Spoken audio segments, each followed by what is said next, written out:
Welcome to the podcast, everybody. We're on episode 5, and we will be doing another interview. And our interviewee today is Derek from VanOaks Props. If you guys haven't checked him out, you should. We'll have his links down in the description below. But last time on our Concilium episode, we did not introduce everybody. So, although we're not joined by Hannah this time, we do have Jeff here. So, I am Jason. I am a co-host, and I am the one who runs the Signs of Amusement channel. Steve, you want to tell me about yourself? I'm Steve, and I'm a co-host.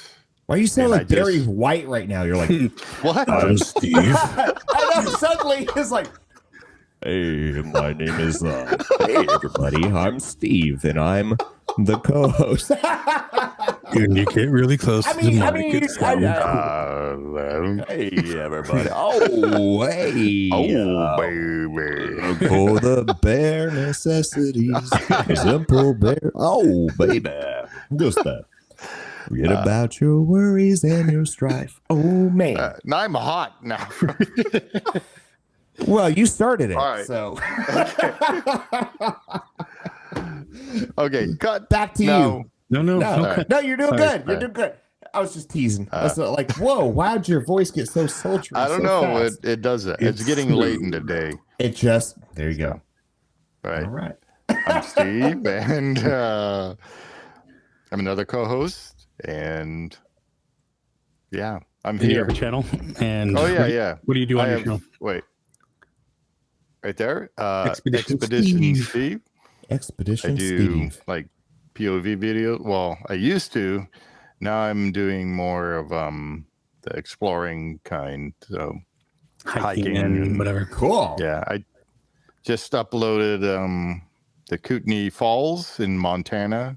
I haven't watched it yet. Yeah. With the Sorry. I'm not even swinging- subscribed It's okay. to you, which I'm like, oh my gosh. I know. What is wrong with me? We're like buddies. Like, why? It's all right. No. Right now, like, okay. All All right. right. Yeah. Yeah, So that video is up. It's a really fun hike. I just recorded the whole thing. I just put it up there, and yeah. Sounds awesome. cool. Yeah, Cool. I like the And- last one you did too. The The, Splash Mountain one? No, the other hiking where you're with your family. The Cooper Falls? Or what was the other one? I don't remember. Yeah, I think what There was Yeah. there's a few of them. I don't know, put whatever up. it was, Yeah. but the one before last. Whatever Okay. it was really awesome. So Yeah. just I mean, take they're the all compliment. good. The one where you explored that abandoned house too. That was all fun. Oh, yeah. That was And that was time fun. you robbed a 7-Eleven, that was a Yeah. good video too. And then he's like, "Give me all your money. Yeah. Give me Yeah. your Slurpees. Give me your Slurpees. I want a free Slurpee." You're like, "It's free Slurpee day, sir." Well, okay, so Heyman just put out his video with Pixar. What's that? The hotel, right? Hotel, Yeah. Pixar place. And I was like, I didn't know Disney bought See's Candy. Oh, I didn't know that either. The hotel is black and white stripes. Yeah. It's like See's Candy. Oh, okay. I was like, "Are you serious? Wait, are we gonna have See's Candy at Disneyland now?" Yeah. I want my free candy. well, that should be a Christopher Walken thing. I want some free candy. Yeah. I want some All I free can do is candy. Sean No. Connery. Yeah. You are you cold? Stomp your feet. Yeah. Oh, shooting you. Junior. Yeah. Indiana. We named the dog Indiana. I can't even do his voice now. You guys are cracking me. That was the dog's name. I can't even do it. God, I'm so bad. Okay, I'll do You next one. I'll do it. in your shites. Oh, Indiana was the dog's. Oh God, it's so Yeah, bad. yeah. Okay, I gotta quit. That was I'm better than this, everybody. I promise. That was what was that movie? Lock, Stock, and Two Smoking Barrels. It was Ewan McGregor. He's like, "Do you see him in your shites?" Oh, I didn't see that. So Jeff, oh. Me, Anyway, yeah. that was me. Now That it's was you. Jeff's turn. Oh, wow. Jeff, You're Needs wearing more, my shoes, Jeff. needs more cowbell. We need more cowbell. I can't do it with that one. I don't know why. But... Work on it. That'll be a year goal for us. We're all going to be seasoned voice actors by the end of a year Steve's from gonna now. talk his You voice. watch us, world. We're going to take it over. I'm doing well. Just, they call me the Goofy Dupe because I do a very fake, whatever. Fee-fi-fo-fum impression of Goofy. I'm a voice match for Goofy, and it's not true. I study the voice really hard, and oh gosh, well, it's nice to see everybody. Well, I'm happy to be here. I hope you all We're have happy it. too. Well, welcome to the Goofy. podcast. What's going on here? Xena. This is Xena. And she's being a little crazy dog right now. Yeah. Ow. I want to eat you, Daddy. What's going on there, doggy? Okay, you get down. I'm gonna plug in my laptop. It's about to die. Boy, what a good, God. what a weird way to start God. a show. Can't take this guy. My laptop anywhere. is already almost done. Okay, all right. That was like me yesterday with our write-through video, and I'm all talking and everything, and then I see my USB plug is laying on the desk. It's not even plugged in. My mic wasn't even plugged in. Yeah, that's. Oh, I've been there. Oh my gosh. Well, but he had the other mic on, so it was fine. Yeah, my camera mic was on, but Still it's though, too funny. it's like yeah. Anyway, On that note, who's our guest today? Well, I already said that. Oh, you did. Yeah. Yeah. Jeff, were you finished talking about yourself? oh yes, very much so. Okay. That's gonna be weird. On with the show. What about you? I did me. You did? Are you sure? Yeah. You want? Well, I didn't say like what I said channel. All right. Okay, No. Jeff. Well, No, thank how's you your for week? introducing yourself and talking about yourself. Oh, How's your week? I'm 6 foot 200 and Yeah, how's your week? Wait, Jason. How's your week? well, my week Talk to me. is fine. It's better than last week since we had like storms and trees came down, and I'm president of my HOA, so I had situations to deal with. We had people digging fiber optic lines for internet, and they oh man. broke 3 different water mains, and it's just a lot to deal with. So, but this week pretty good so far. Anyway, Yeah. how about Well, you? I mean, I think That we're was all me knocking on wood. So Me too. Hold on. there you go. That's extra special. Keeping a haircut. Two That's a bits. pirates thing in the line in the queue. Oh well, yeah, the door. That door, yeah. People know knock that, on the Jeff? door. No, I didn't. I had no idea. It had that Yeah. one door, and some people Shave from the and a outside knock on it and haircut, see if the people on the inside will get it. Cubits. Yeah. I remember So- something Is it about called Roger. Apids? Just kidding. Yes. Well, on that note, Yeah. Let's get this thing started. All right. yeah, let's go. Wizards and witches, wherever you dwell, give us a hint by ringing the bell.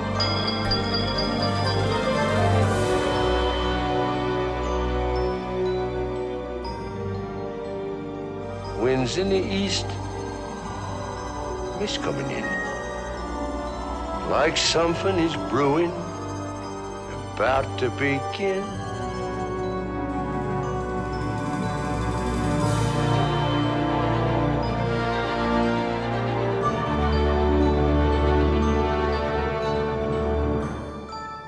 This candle blessed us with a miracle. Take it, Kronk. Feel the power. Oh, I can feel it. This station is now the ultimate power in the universe. Pull the lever, Kronk. There's no mystical energy field controls my destiny. It's all a lot of simple tricks and nonsense. Well, I happen to be a wizard, a soothsayer. a prognosticator. Some all-powerful genie. You probably can't even get us out of this cave. Don't try to frighten us with your sorcerer's ways, Lord Vader. Hi, you're listening to the Discovered Magic podcast. Take off your shoes and relax. If you're following along at home and you happen to have a little drink by you, drink along with us and have a good old time. There you go. It's empty.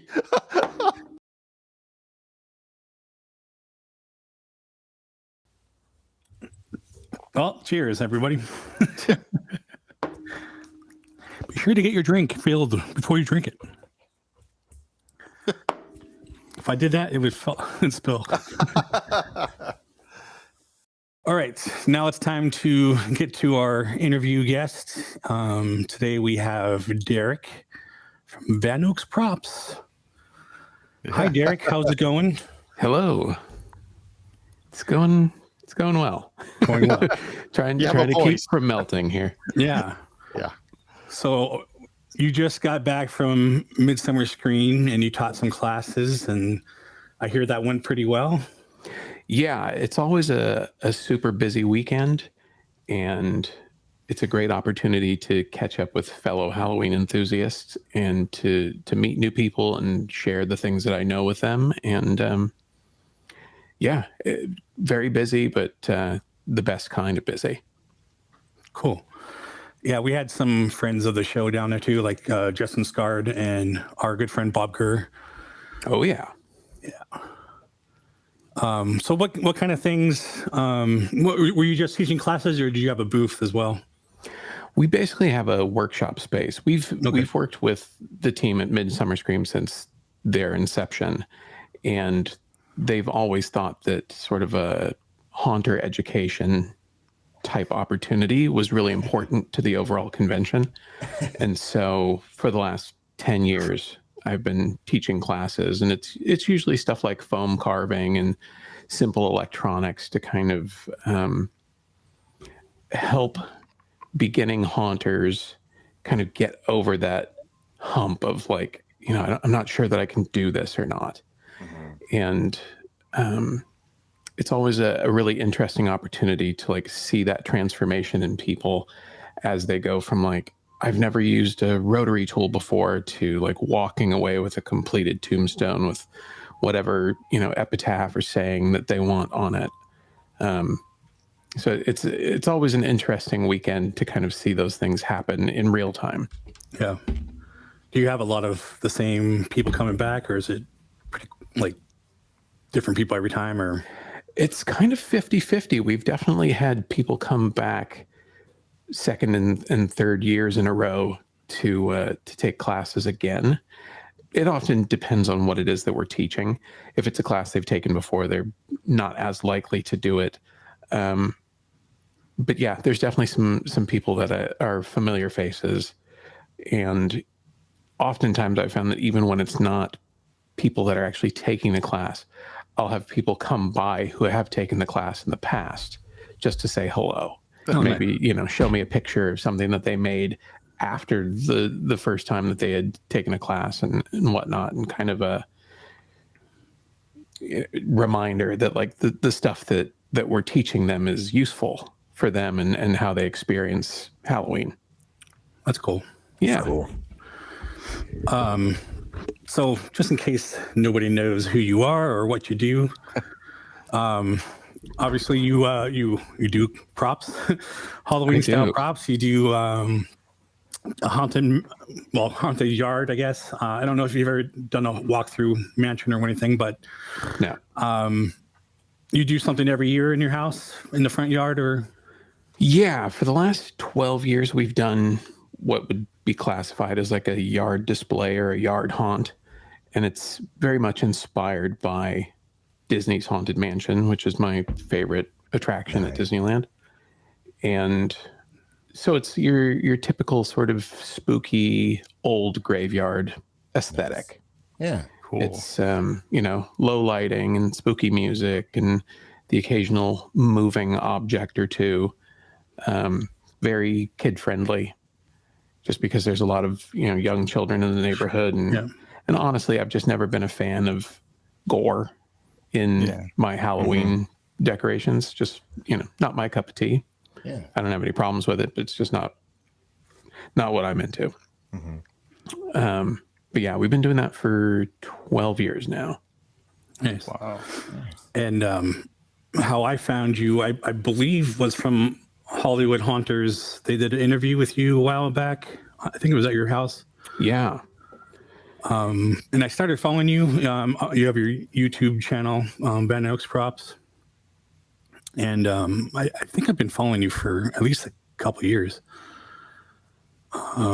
But yeah, like Jeff, I do my own stuff too, but nothing around what you get to. So I've actually learned quite a few things from you as well.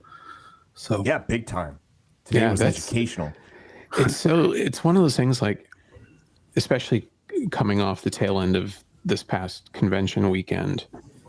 I've had my YouTube channel for a couple of years now, where I'm doing a video every week. It's been around for a lot longer, but I wasn't doing it seriously. And the experience that I had with people coming up to me and being like, hey, I watched your videos and was able to do this or that, and it was a really interesting experience this year. Because I've been doing videos every week for the last 3 years. And last year's Midsummer Scream was quite different than this year's Midsummer Scream. There were definitely people that stopped by and said, hey, and I like your videos and whatever. But this year was a much different experience. People were like pulling their phones out and showing me pictures and like talking me through how they did stuff or how they implemented something that they had learned from one of my videos into something that they made. It's like, it's crazy. That's pretty cool. Well, because like as a quote unquote, professional YouTuber, I work by myself. And inside of that bubble, you have no real sense of like the impact that you may make on people who watch your videos. Right. And so that like very positive reinforcement that is a reminder that the things that I'm doing are important to people or have in some way improved how they experience the holiday, or just, as a maker across the board, like it was really overwhelming. Yeah. Like I came home after the first night and was talking to my wife about it. And I was like, really got very emotional talking about it because you never expect it. And then it happens and you're like, huh, like these dumb videos that I make in my shop, like, because it's weird because, YouTube is all about like, oh, how many people have watched or how many people subscribe. Those things, they're amorphous, right? Yeah, right. Just because someone's watched it doesn't mean that they necessarily liked it or that it meant anything or that it was helpful. But to then have these one-on-one interactions with people, and for them to tell you directly how much something helped. Yeah. It's like, it's so, I kind of get choked up thinking about it because it's just it's extremely unexpected side effect of doing something that I literally started doing because of a pandemic and being out of work. Right. Yeah, that's when I started making the signs too. So. Well, and for me, I mean, it was sort of like when I think about here, I'll show you. I'm an action figure collector guy, and I don't know what it is. I've just always been, but I'm like in my spare time. And when I say spare time, it's when it really is this little oasis that I have of building dioramas, of collecting, and here's my Ninja Turtle diorama. I have a whole sewer layer that I'm making. And honestly, it's for me, it's just this island that I have. It's good for my health. It gets me when life, all the other stuff around. This is the place that I go that I could breathe. And I for the past year making these dioramas has been this place for me to where I'll watch YouTube videos in the morning. I'll wake up. Oh, how do I add texture to this? How are other people? And what I found is that it's this. Not only is this little oasis for me, that's just been this meaningful way that I can recharge, and but I've found a wider community of other people within this process that we share things and we share knowledge and we don't hold anything back. And that's why I love when I'm watching your videos today. I'm like, one of the shocking things to me was oh my goodness, why is he giving all this wisdom away? You would think he would just hold it close and say, no, buy it from me. But you were so willing to give away your tricks and your techniques. And I just think that's why I love this. That's why I love doing my dioramas. That's why I love, being part of these, Facebook pages and communities hey, how did you do that? It's just this bigger community of people that are, and this is your livelihood. And why would you, of all people, be so willing to give away your tricks and your techniques? I just think that's wonderful. Where it's kind of like, yeah, go ahead. No, I was going to say, I've always kind of had this thought.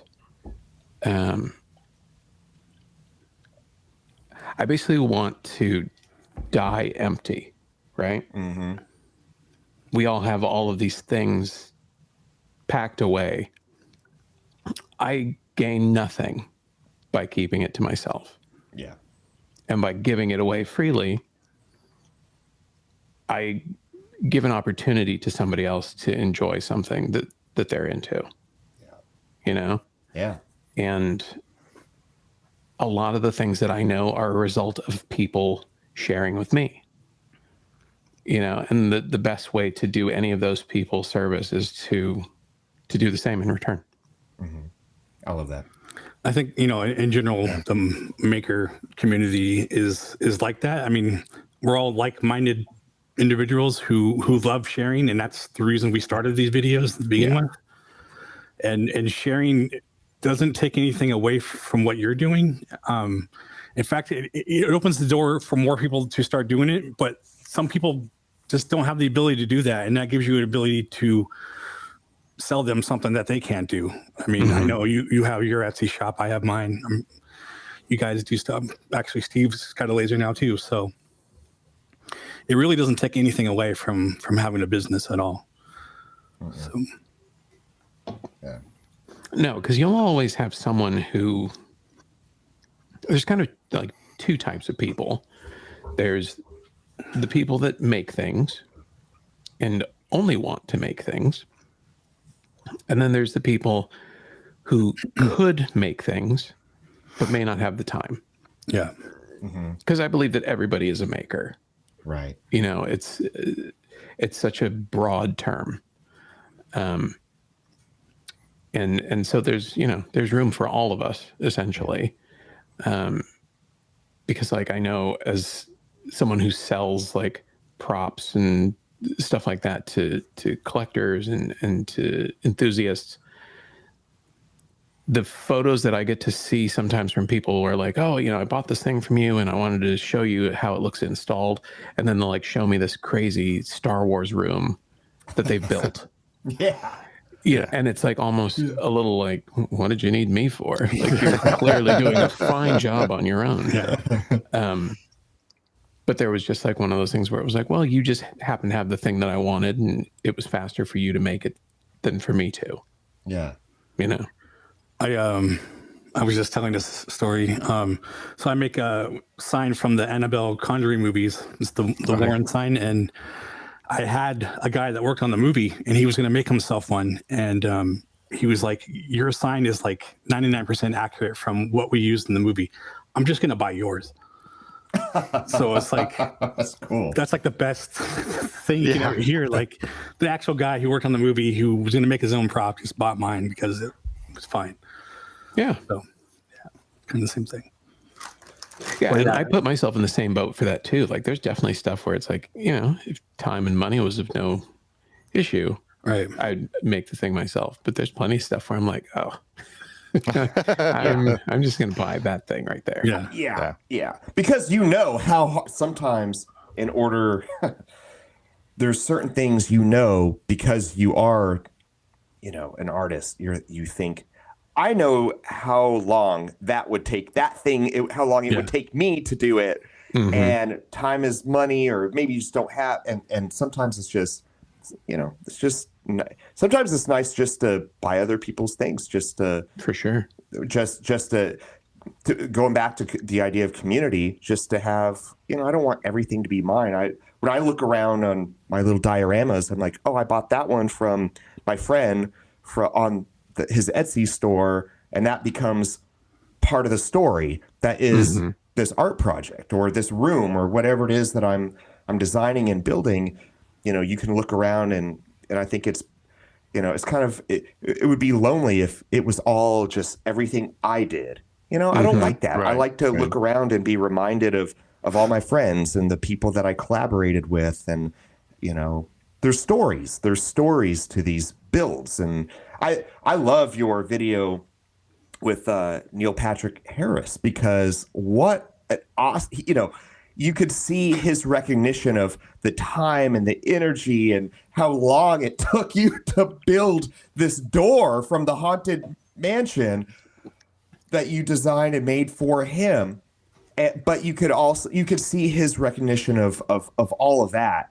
Mm-hmm. But then I imagine I don't know what sort of house he lives in. I'm sure it's wonderful, but I'm sure he gets that spark of joy when he looks around and sees, all the way that he's invested in other people and their professions and their artistry, and how now every time he looks, around, he probably gets to see, every time he probably looks at that door, he gets to get this little spark of joy of the story of meeting you and all that work that you've done, and how, and I think, and hearing the story of how long it took you to make this thing for him, Yeah. A lot longer than expected. Imagine. I mean, I guess that's only partially true. I knew going into it, and I discussed it with him, because oddly enough, Neil is a maker as well. Mm-hmm. He has a workshop and he likes to make things. Mm-hmm. But I kind of kept pestering him because I felt like there was an opportunity there for something. And I knew that he was a Haunted Mansion fan.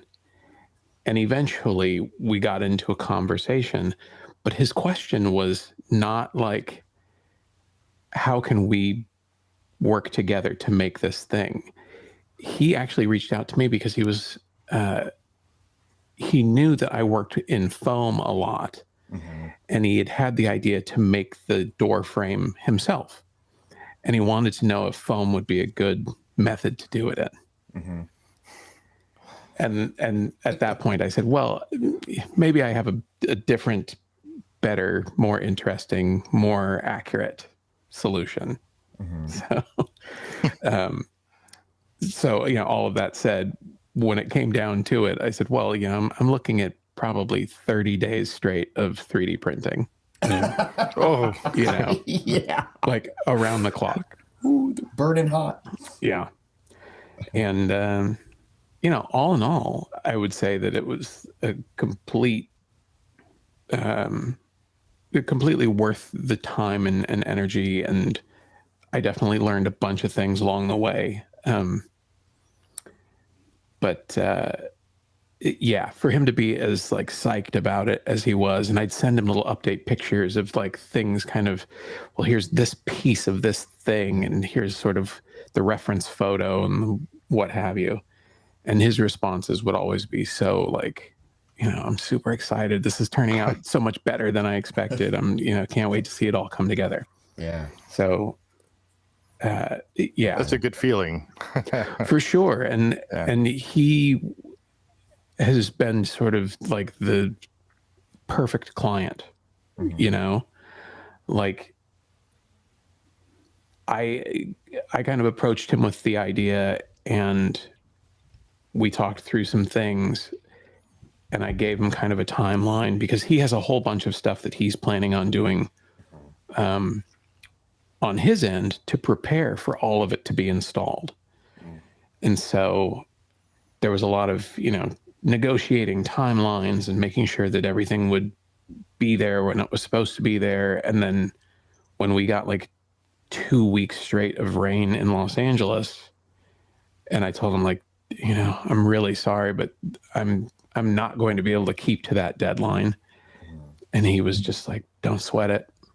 Like, things happen. It's totally fine, And then like there was a whole deal with trying to get it shipped to him, which was a whole other fiasco. Oh my goodness. Well, I mean, let me tell you. So the door itself, to the best of my understanding, based on many photographs and discussions with cast members and all sorts of stuff, the door is roughly, or I should say the door frame is roughly 10 feet tall. Wow. And I did it in 3 pieces. But the tallest piece is still nearly 8 feet tall. Wow. And a lot of shipping companies don't want to deal with that. Yeah. No. So there was a lot of chasing my tail. But I am happy to say that it has finally arrived at Neil's house. Yeah. But I know, like I said, he still has some preparing to do for the installation and whatnot. So it's sort of to be continued. Yeah. How much did you sweat during that shipping? That, like, did you look at the tracking number like every hour? Day. Just Every day. I imagine. Well, and on top of that, I haven't actually had a chance to speak with him since it arrived. Mm-hmm. I feel like if it survived being in Southern California during the summer and didn't melt, it was probably fine on the back of a flatbed truck. Fingers crossed. Mm-hmm. I mean, worst case scenario, like I said, he is a maker and is quite able. And if there's an issue, I'm sure there'll be a FaceTime call or something with a, how would you attack this? And he'll fix it. Or I'll fix it. I don't know. Yeah. I'm not going to worry in advance if I can avoid it. Yeah. So now I would say he's a perfect example of what we were saying, makers supporting other makers. Because like I was just talking about before we hopped on here, there's at least 3 or 4 other makers I've seen him partner with on making projects. So knowing that he is a maker and he can do stuff himself, like we were saying, like if somebody else can help you do something or whatever like that. Yeah. Plus, your league as a maker. You know your league. You're like, okay, sure. But then it makes you appreciate more. Even if your league is like, okay, there's things I can do that I know this person over here can't, but there's things they can do, that I can't. And so you learn that overlap, those areas in which, it's not as if I stink and this person over here is phenomenal. It's just that there's different skill sets and so you learn within that community to appreciate not only, I think, the gifts that you have, but you appreciate the talents that others have that you don't. And of course you always want to grow, but look, I'm not Superman, so sometimes you have to acknowledge your own limitations as an artist and for sure and draw in where, others where they're at their strongest. And I think that's another thing that I just think is beautiful about the artistic community in that sense, Yeah, it's very much collaborative. Mm-hmm. And the people who are really into it really make an effort. Yeah. yeah, we all kind of have our superpowers. It's the perfect way to explain it. For you, has there been anybody who has just influenced you? You know, was your training wheels in the artistic world? You know, what was that experience like? Who was it? And if you had that, or did you kind of, or are you kind of self-taught? It's kind of a combination of both to a degree. Okay. So growing up, my dad was a sign painter in the motion picture industry. Oh, cool. And for a time, he also ran his own sign shop out of our house. And so he would get off work, he'd come home, he'd start doing other work, and I'd just pop out into the garage to see what he was doing. Yeah. And while there was no direct instruction happening there, it gave me the benefit of seeing what good work looks like and understanding sort of the, you know, methods of paint application and like how to use an airbrush, and stuff like that, how to do layouts. And I think that really was sort of the seed planted unintentionally. Yeah. That over time was just sort of refined by exposure and experience. Prior to doing any of the prop making, I was a graphic artist. And I still do from time to time. And so, you know, it only took 20-something years for me as like a, you know, 10-year-old hanging out with my dad in the garage, watching him work, to actually be useful to me in my profession. And that kind of still continues to be useful. He's very clever. He's good at problem solving. And, you know, to this day, if I run into an issue where I can't figure out how to accomplish something, he's like the first person I call. That's great. Because, you know, as an artist, quite the abstract thinker. And I think, you know, that's probably the biggest influence. You know, outside of that, people like Dave Lowe, who is a prop master for, you know, TV and movies for decades, who I started following because he had a blog online, and would post projects from time to time. And then found out that we lived like a few blocks away from each other. Oh, wow. And he like one night during October, he popped by the house to see the decorations, and we hit it off immediately. And I've had the chance to work with him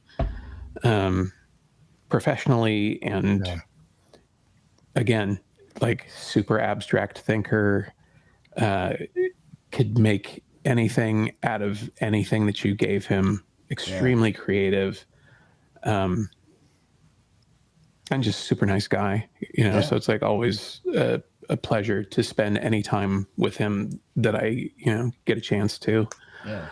I'd say probably those are the two biggest influences as far as like approach and thought process and stuff like that. In your own thought process, and I'm going to turn it over after this question because I feel like I'm hogging the but so I'm curious, you know, the idea of like abstract thinking. I know a lot of people a lot of people talk about in terms of right brain or left brain. Left brain being more mathematical, engineering, right brain being more you know, creative and more in the clouds, whatever it is. You know, do you feel as if you sort of fall in line with, you know, you talk about your dad and kind of your mentor as being more on this right brain, but where do you feel you are? Do you feel like you're more in between, or how, like, because I've watched your videos, and one of the things that I appreciate, I'm sort of more right brain, analytical, or not analytical, but more, I'm in the clouds. I just am. Sure. But I'm more creative. However, what I appreciate about, when I was watching your videos, I was like, oh, it's boots to ground. This is boots to ground stuff. It is not just, here's how I did. And you were actually going through the steps and the method and the formulas. And for someone like me, who is a little bit in the clouds, I love when I get to watch videos, like yours, in which it's not only, oh my goodness, look at the final product, it's awesome, but it's, here's how I got there. Let's be a little bit more analytical and break down the process. I love when artists do that. So I don't know if you have anything I'm sure you do have lots to say to that, but I mean, I'm definitely a far right brain person. I see something in everything, in that way that, like, you look at clouds and see shapes and things, every trip out into the world is an opportunity to, like, absorb something and to file it away for later. Making YouTube videos has required me to push more towards the center. Because I think it's too easy to just say, I'm going to do a thing and then here's the thing. And there's not as much value in that. And I think, speaking for myself, and I'm sure I probably speak for a lot of people, YouTube has become something more akin to an encyclopedia than memes and funny videos for a lot of people. If my faucet is dripping, I'm going to look for a video. I'd like someone to explain to me why it's doing it and how I can fix it. Right. And when I started making videos, because things like conventions had sort of been removed from the schedule, and meeting with my local haunter group every month was off the table, I didn't have a place to do those types of things. And it's always easier in person to fill someone in on something you're doing while you're doing it than it is to film it and then release it to the world. And so doing videos, I think, has actually made me better at my craft, in the sense that I've become a lot more cognizant of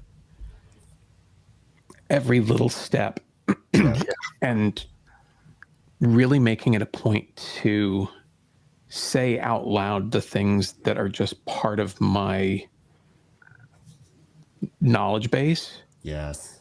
Whereas in the past, I've always kind of felt like, did I do a good job explaining that? There's so many things that I'm sure I skipped over because it's just secondhand to me. And then you forget to say it. And so making videos has really made me stop and go, what am I doing here? Why am I doing it? Well said. And I think that idea helps to kind of balance me out a little bit more. But I think makes for better videos. I've never wanted to be too long. And I've never really wanted to focus on a particular project. Although as of recently, I have done more like very project specific things. Because my take was always that, like, even if you didn't want to make a tombstone, carving foam could be used for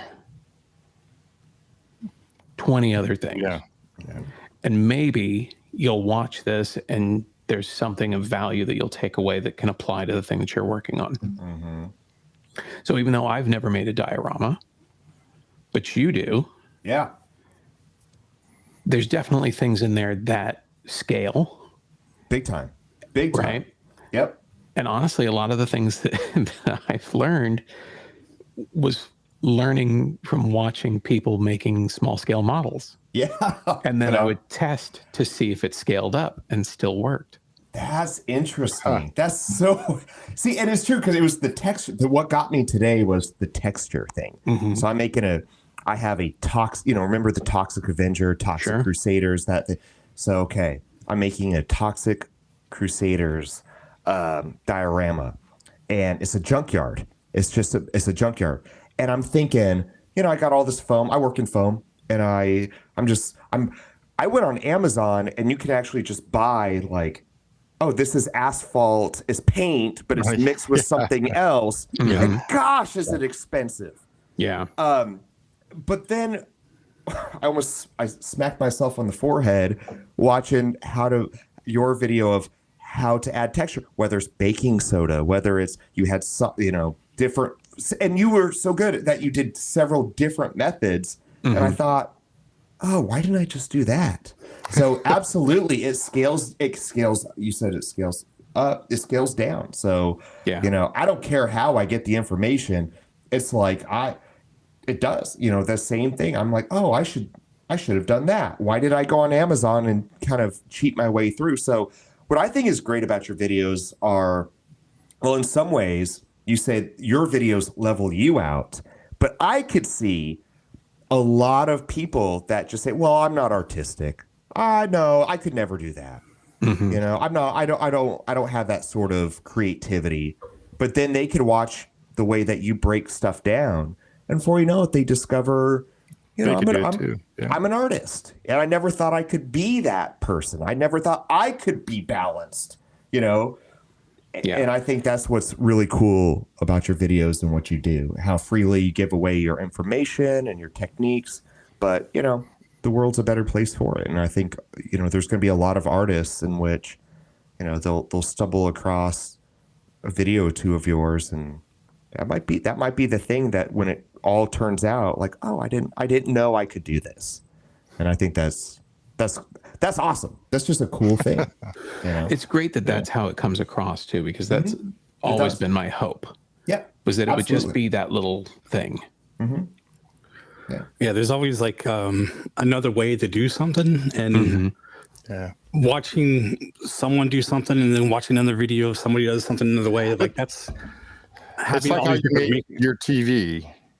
Yeah, exactly. Right. And then how I made my TV is a little different. Yeah. But I'm just saying there's just so many different ways you can do certain things. You're talking about the texture. There's a spray paint that is just texture. You can use the orange peel texture for drywall, or even adhesive, spray adhesive.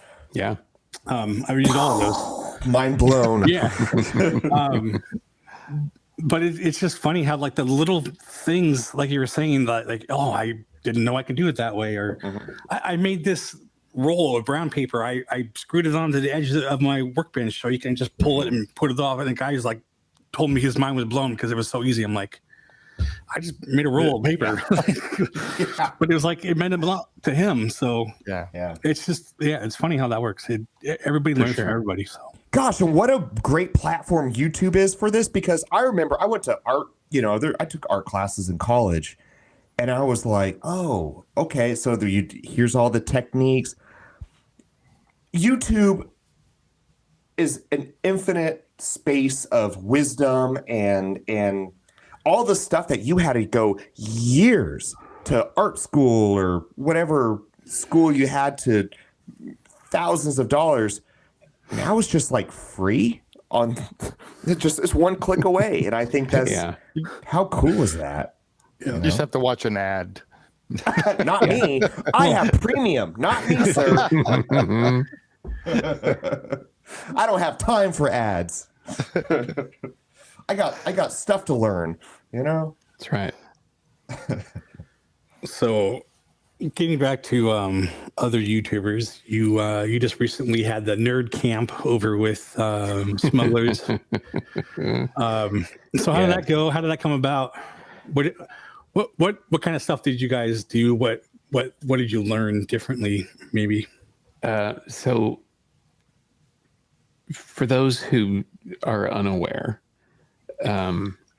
Brian Thompson over at the Smugglers Room YouTube channel invited a handful of like-minded Star Wars geeks to his home for nerd summer camp, which is what my wife calls it. She's not wrong, because that's exactly what it was. And essentially we all met at his house, and we ate a lot of barbecue. And How dare you? And spent a ton of time in his shop. Cool. Building custom Star Wars panels. He presented us all with boxes, and in each box was a lanyard, an acrylic cut lanyard with our name on it, just in case any of us forgot who we were. A T-shirt with the Nerd Summer Camp logo on it that his wife Carissa designed, that had some element on the design that was specific to us.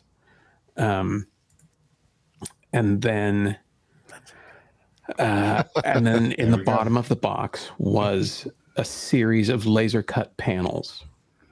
And Brian had basically designed these sort of modular panels that could be mixed and matched to a number of different configurations, but essentially said, here's a starting point.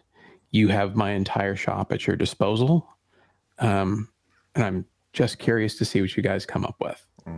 And so for the next 5 days, we talked and laughed, probably more than I've laughed in a really long time. So much so that I lost my voice on the second day. And honestly did not get it back until pretty much until I returned home, because I had an entire day of not talking. My return flight from Denver took much longer than it should have. Yeah, it was a really interesting experience, considering that sort of as the odd man out, because of the other guys that were there, most of them knew each other and had gone to Star Wars Celebration both in Anaheim and in London last year. And so they had all spent quite a bit of time together. And I had seen them all for Anaheim Star Wars Celebration, but like just for dinner. So maybe an hour or two. And then just kind of got thrown in with them and immediately felt like I'd known these guys my entire life. It was that's a cool feeling. Yeah, you know, like when you find your people. Yeah, it was like, these are my guys. Like, and we all hit it off famously, and everybody's builds were vastly different from the next, which was really cool to see, because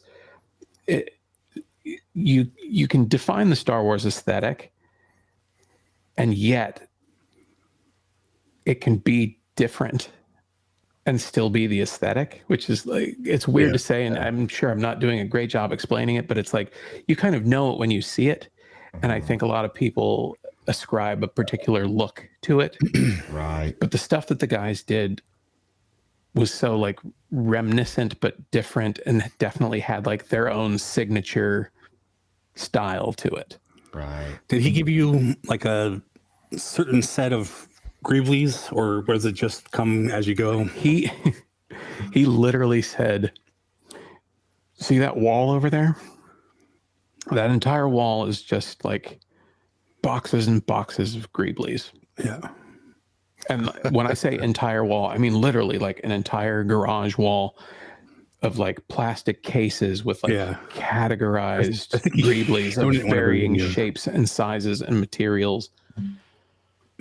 I've never seen so many, and such a variety. And it made it really difficult, because you'd be like, oh, this thing's great, maybe I can, and then you'd see something else and you'd be like, oh, that's like I want to use that. But those two things don't work well together. Okay, one of them's got to go.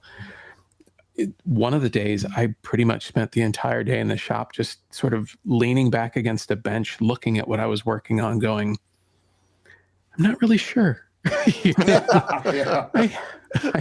I don't know if I'm going in the right direction with this. But Nerd Summer Camp was a blast. Awesome. I highly recommend if you can find fellow nerds to have summer camp with. You should do it. I need to step up my Star Wars game so I can get in right next year. I know. Brian makes some cool stuff. Yeah, I was saying I bet Route 9 Signs and I can probably start something. But there you go. So I don't remember seeing a photo of what you did. Did you have a video kind of coming out about that, or?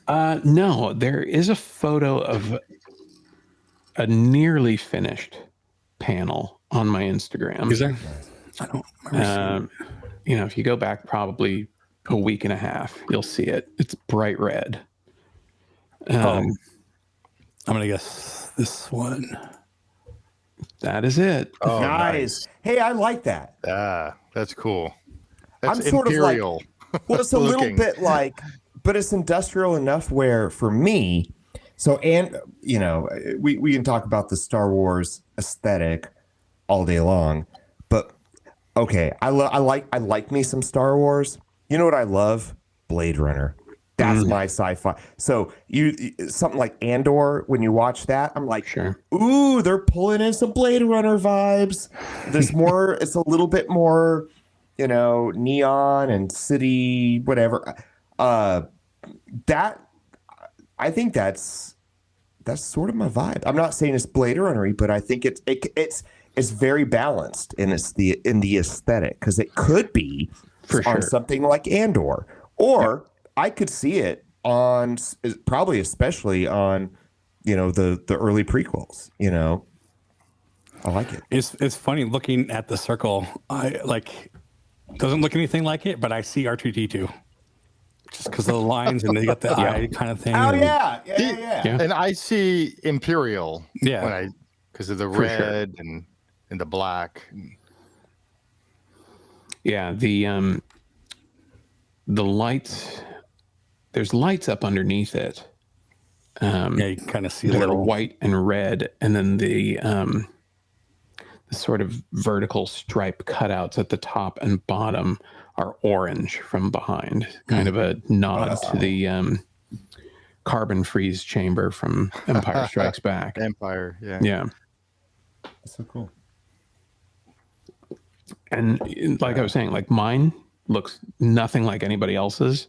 Mm-hmm. And the same could be said about any of theirs. Like everybody has like their own thing, which was really interesting considering that we all had access to essentially the same tools and greeblies and paints and whatever, but there was not a lot of overlap. Yeah, I can see there's tons of stuff you could have done here. Just knowing the stuff that he has in his shop, all the dials and buttons and hard drive pieces and caps to what is it? The Simply Orange Juice bottles. Mm-hmm. And let me tell you, whatever you think he has in there, is more. Triple it. Yeah, I'm not kidding. I've just never seen such a collection. Just like such varied stuff too. He'd have like 2 of a bunch of things. Tons of hard drive motors. And juice lids. But like everything else, it would be like just things in pairs. It's really interesting. A lot of that cable management tubing too. Yeah. I have a weird question, and I don't know if this is how many things so we think about like a cohesive aesthetic. Mm-hmm. We think of Star Wars. We think of whatever movie it is. But how many of those cohesive aesthetic really is just a collaboration of a bunch of different people designing different things, and then the final product is something, even though it's collaborative, it's a little but we perceive that it's a cohesive aesthetic. Is that true? Or do you think in the process, like movies, is there sort of this filter in which from an artistic perspective, it's like, no, we have to obey these rules. You know, does that make sense? Yeah, I mean, I can only kind of speak to Star Wars stuff. Yeah, but I would have to assume that this is going to be the case for any movie or television show, is that these ideas are being handed down from one person, or it's a series of artists who are then submitting concept work, and one person's lens is responsible for all of it. So for a lot of the Star Wars stuff, it's Doug Chiang. Right. Even though I know there are quite a few concept artists that work with him. So it's probably more like that now. I think early on when they were making the original trilogy, I think a lot of people were looking at like the old Doug McQuarrie, Ralph McQuarrie designs. And then we're taking their lead from that. But generally speaking, there's always one person that's going to have to go to bat for stuff. Well, like when the prequels come out and they were different aliens and whatnot, different creators are just creating stuff, and Lucas is like, hey, that. Same thing with the spaceships and whatnot. So, I mean, I think George had a lot of say so, especially. And that was a different aesthetic, but it was sort of in his own mind saying, right. But this is years before, so this is in my own head how I see world building. This is how the world looked before, and this is how the world looks later on. Right. And so that makes sense. There's definitely got to be some sort of why Jar Jar grid for that. They based Jar Jar off of Goofy. That was kind of they wanted to. He was the comedian, comic. Just the way he moved was just kind of like this, and I'm not proud of that. I'm just saying. He did it without the voice too. Yeah. Oh, George. Well, like Jar Jar Banks. Well, I don't know. Like which Misa. Oh, Misa, happy to see you. See, I told you it would come out. No. There it is. Right time. There it is. Okay. Anyways, I digress. I'm gonna go get some more. Actually, this time I'm gonna make it alcoholic. So okay, sure. Here we go. It's gonna get. You think it was squirrely before? Oh, you all just wait. I'm just teasing. I'll be right back, y'all. All right. So while he's gone, I want to talk a little about your podcast, because I just actually I didn't even know you had a podcast actually until I think the other day. But I just listened to your last show, and you haven't had a show for almost about a year before that one, but it looked like you were kind of doing it every month or so before that. There's definitely been a gap. For a while, it was weekly. When we first started, it was weekly, and then over the past year or so, it's kind of gone to like every other month. Something like that. It was my buddy Darren approached me with an idea for a podcast, and I had never done podcasts before, but just figured, it's two friends talking about whatever they're doing in the shop and whatnot. And the podcast network that we're on, the Nerd Party, liked the idea, and then we started making episodes. But I mean, it's it literally is sort of being a fly on the wall between two makers, kind of talking about the challenges that we encounter while trying to do the things that we enjoy. Your organization of the shop. No such thing. Yeah. Well, don't go look at mine. Actually, we do the ride-through commentary videos, and the conversations that we had on that is what spawned these podcasts, me and him. So, How did you, or how did the nerd, what was it called? The Nerd Party. Nerd Party. How did that come about? Or did you guys just know somebody on that channel or whatever? Or? So my co-host Darren has a long history of podcasting through that network. Oh, okay. And I think he currently co-hosts like 3 other podcasts. Oh, wow. I know he does one about Star Trek, and then I think another about movies. And then there's a third one that escapes my mind right now. But so he's had a long history with them, and they were nice enough to open their platform to us so that we could get the podcast on all the platforms and stuff. You know, outside of that, they kind of let us do whatever it is that we want to do. So which one of you, or does the channel network, whatever, do all the editing and posting and all that? Or Darren handles all of that, my co-host. That's a lot to do if he's doing multiple shows.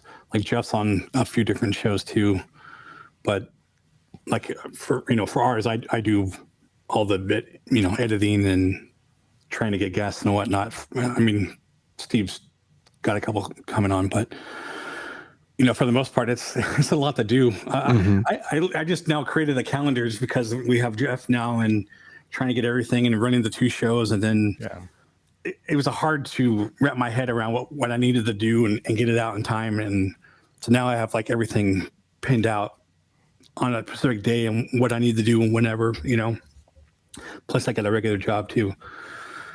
So, yeah. Well, and the growing pains of making a podcast can be seen in hours, because we went from like weekly to monthly to maybe every 2 months to, it's been, 4 months or what have you. So it's a lot to tackle.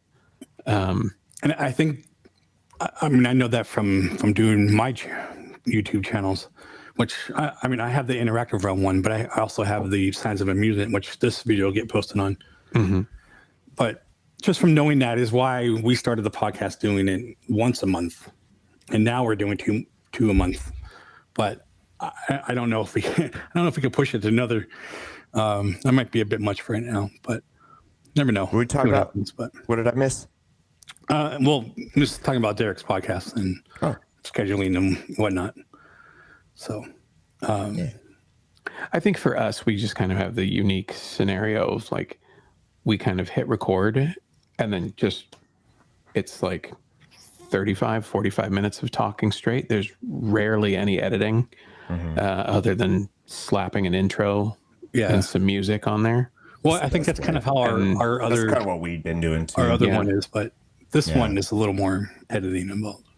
And we have the benefit of not doing a video portion. Yeah. So well, that, just that audio is a considerably easier task. Yeah. Yeah, because I know initially when we first started, we were each recording independently. And then I would send all of my files to him. And then he would recombine them. And then we switched over to a different platform, much like this one, where, everything came to one person and then could be manipulated as needed. But, it's tough. He's got 2 kids. I've, got all the stuff that I'm doing. And honestly, just finding fresh topics to talk about without it just kind of becoming a what's on your workbench show. Right. Because I don't think people necessarily want to listen to that, especially when it's, for him, Darren has like 3 droids that he kind of works on intermittently and kind of shifts from one to the next. Yeah, he was talking about his KSO. K2SO. Yeah. Oh, nice. Which is a large puppet, by the way. And it's quite impressive in person. And he's on like, version 4 or 5 of it. And so that's kind of like always sort of on the bench being adjusted or reworked. and my stuff is sort of, well, I'm making another YouTube video. But you did, you hit on something, and I think I mentioned this in the chat, but the stuff that is left over from making stuff on the laser, you have all these leftover cutoffs, and these piles just build up. And I think I have like 3 different piles all over this office, and they're like they're giant stacks. And I'm always curious what people do with their extras. Like I was saying, try to make keychains, and sometimes I'll just give those out to other orders and whatnot.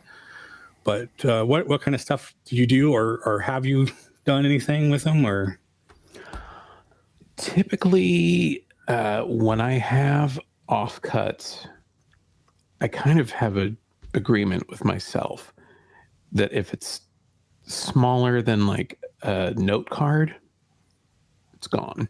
Gone, yeah. I just don't have the space for it, and waiting around for someday, I'm just going to end up with a bunch of stuff that I'll need to throw away 5 years from now. And that is typically just for MDF.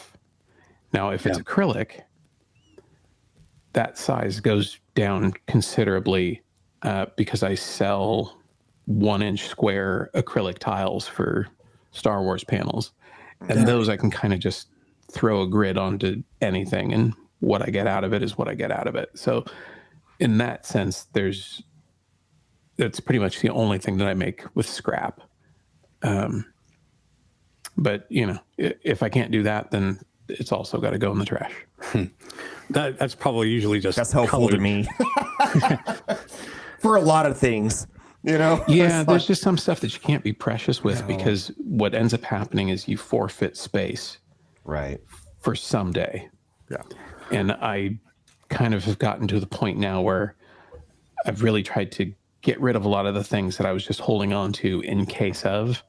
Yeah. And realize that having the freedom of movement in my shop space, which is not very big, is worth much more to me than the one day that I'm going to need a 2.5-inch piece of MDF.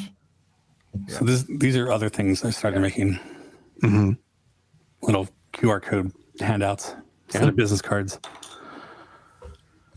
Thank you. Wait, Dave. I'm sorry. I'm trying to can't get it. I'll send you one. Yeah, I have like 3 bins full of 2x4s and plywood and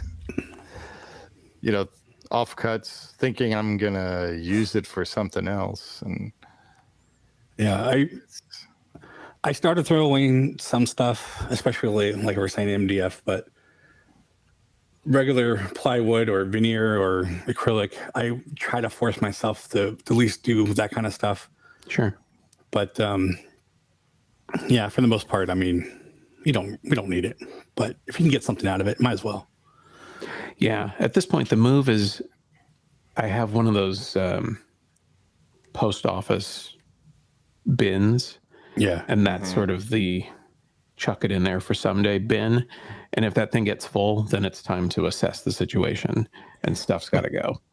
This could be a whole other podcast, like organization for artistic types. How do you, it's like, when is too much? And we could, I've actually been down that rabbit trail as far as YouTube videos go. Right now. It's like, same. And they're like, I have stuff to make that I can't make because there's stuff sitting on top of the benches that I have to get away from. Look, it's funny. Whenever I tell somebody this, they're always like, what? I don't film in my shop. I film on a folding table. Because every work surface in my shop is covered with other projects or like tools to make other projects. Yeah. It's like, it's the dumbest thing ever. And I hate myself for being this way, but I'm just like, I'm not organized. There is like a weird understanding of where everything is, sort of. I kind of find that when I actually put something away is when I lose it, rather than like, that thing was right there next to the 3D printer or whatever. Although I will say, after working in someone else's shop for a week that was very organized, I kind of was like, okay, I get it, you know. But also, I don't want to clean this up when we leave. Right. Boy, my wife has been down. She's this rabbit trail of, you know, she loves to organize. She loves, but she kind of does it on not a professional level, but just as something, you know, family, friends, people that, you know, she reads books and watches videos of just, and I'm so disorganized. She's probably down that rabbit trail. I'm going to be honest, because because she has to live with me now. And, but one of the things that she says, from her, you know, just gaining knowledge in this area is nobody is disorganized. The question is, what kind of organizational style are you? Right. So we all let's not shame ourselves. Well, it might be, yes. But here's the thing. You can be more organized. So for me, as an artist, I have to see everything in front of me. Right. So it can be organized, but when somebody puts you in their organizational box and says, well, you have to have drawers. You have to have I'm like, no. I have to see the palette.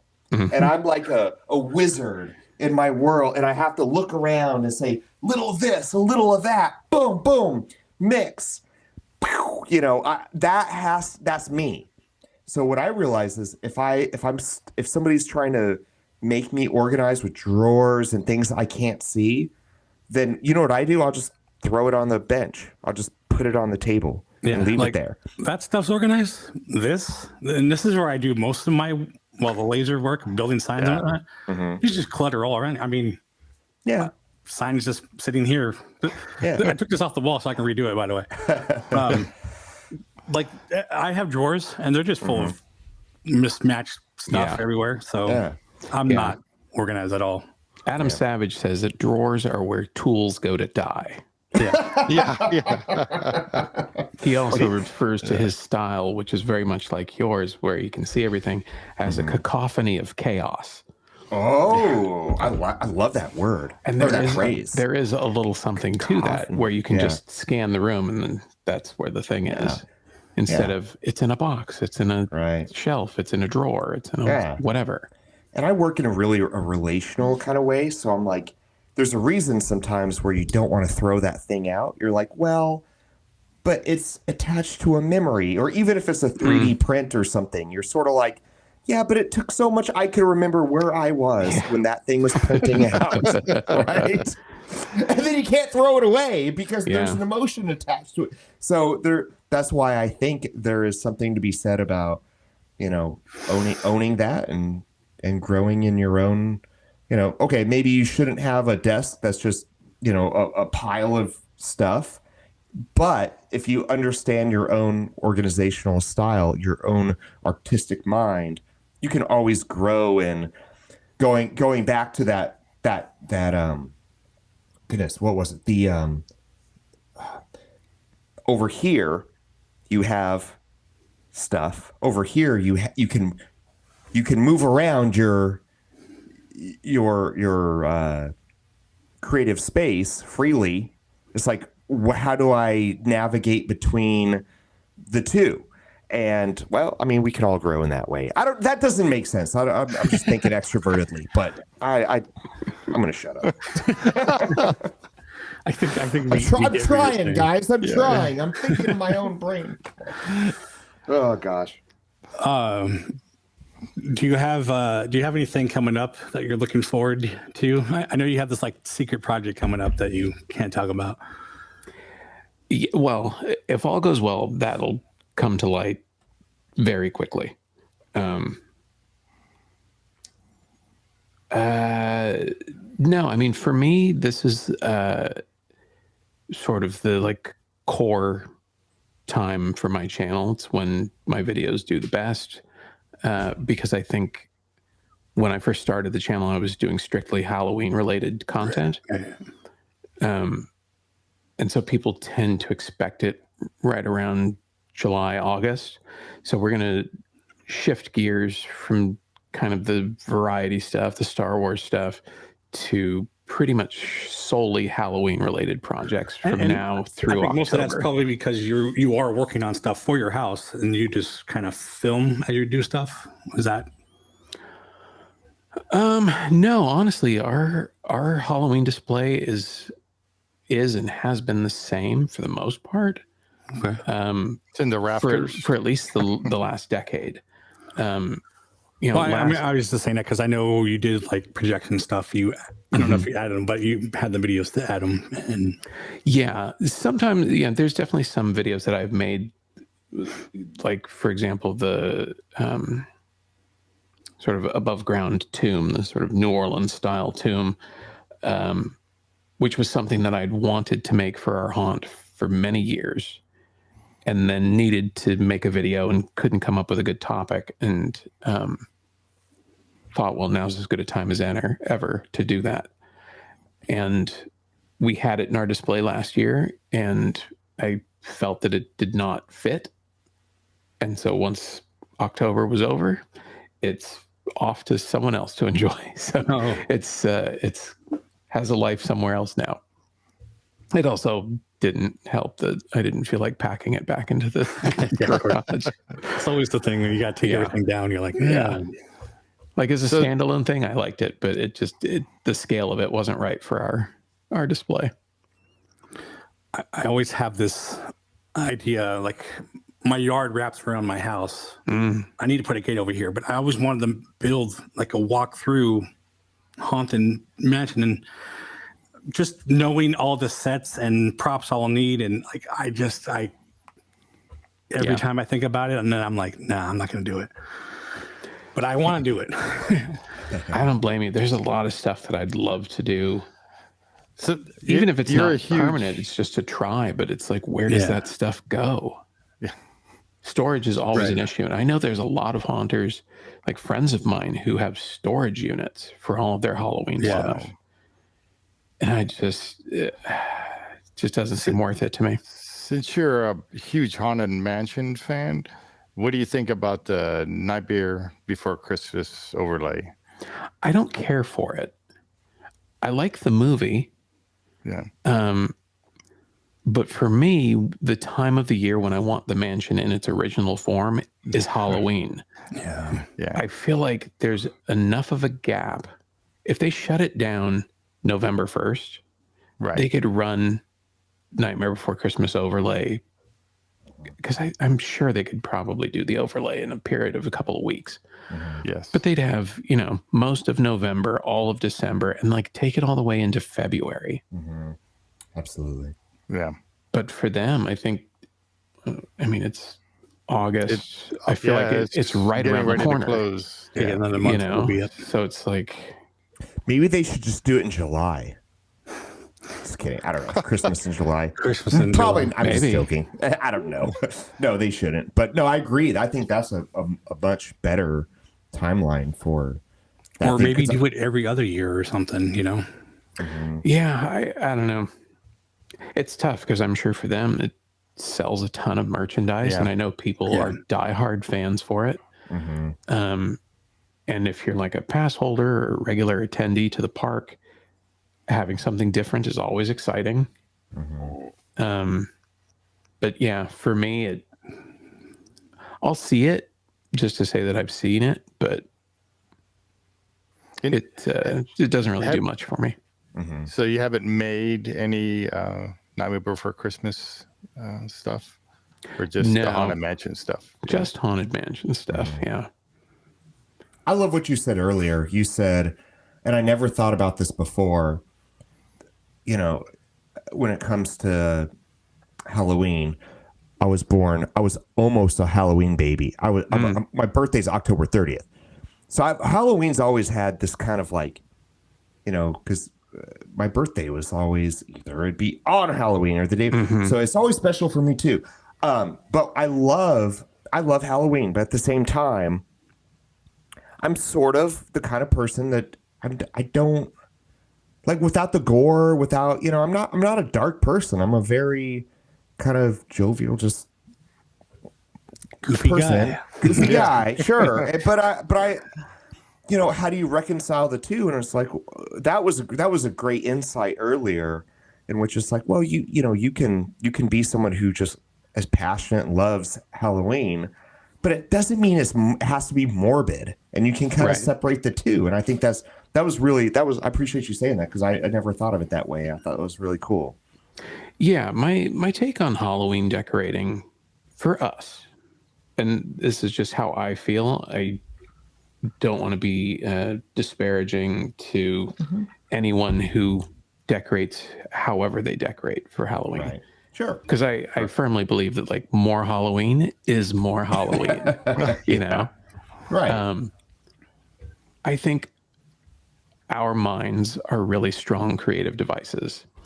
And I think when put in a particular scenario, our minds will do a lot heavier lifting than we give them credit for.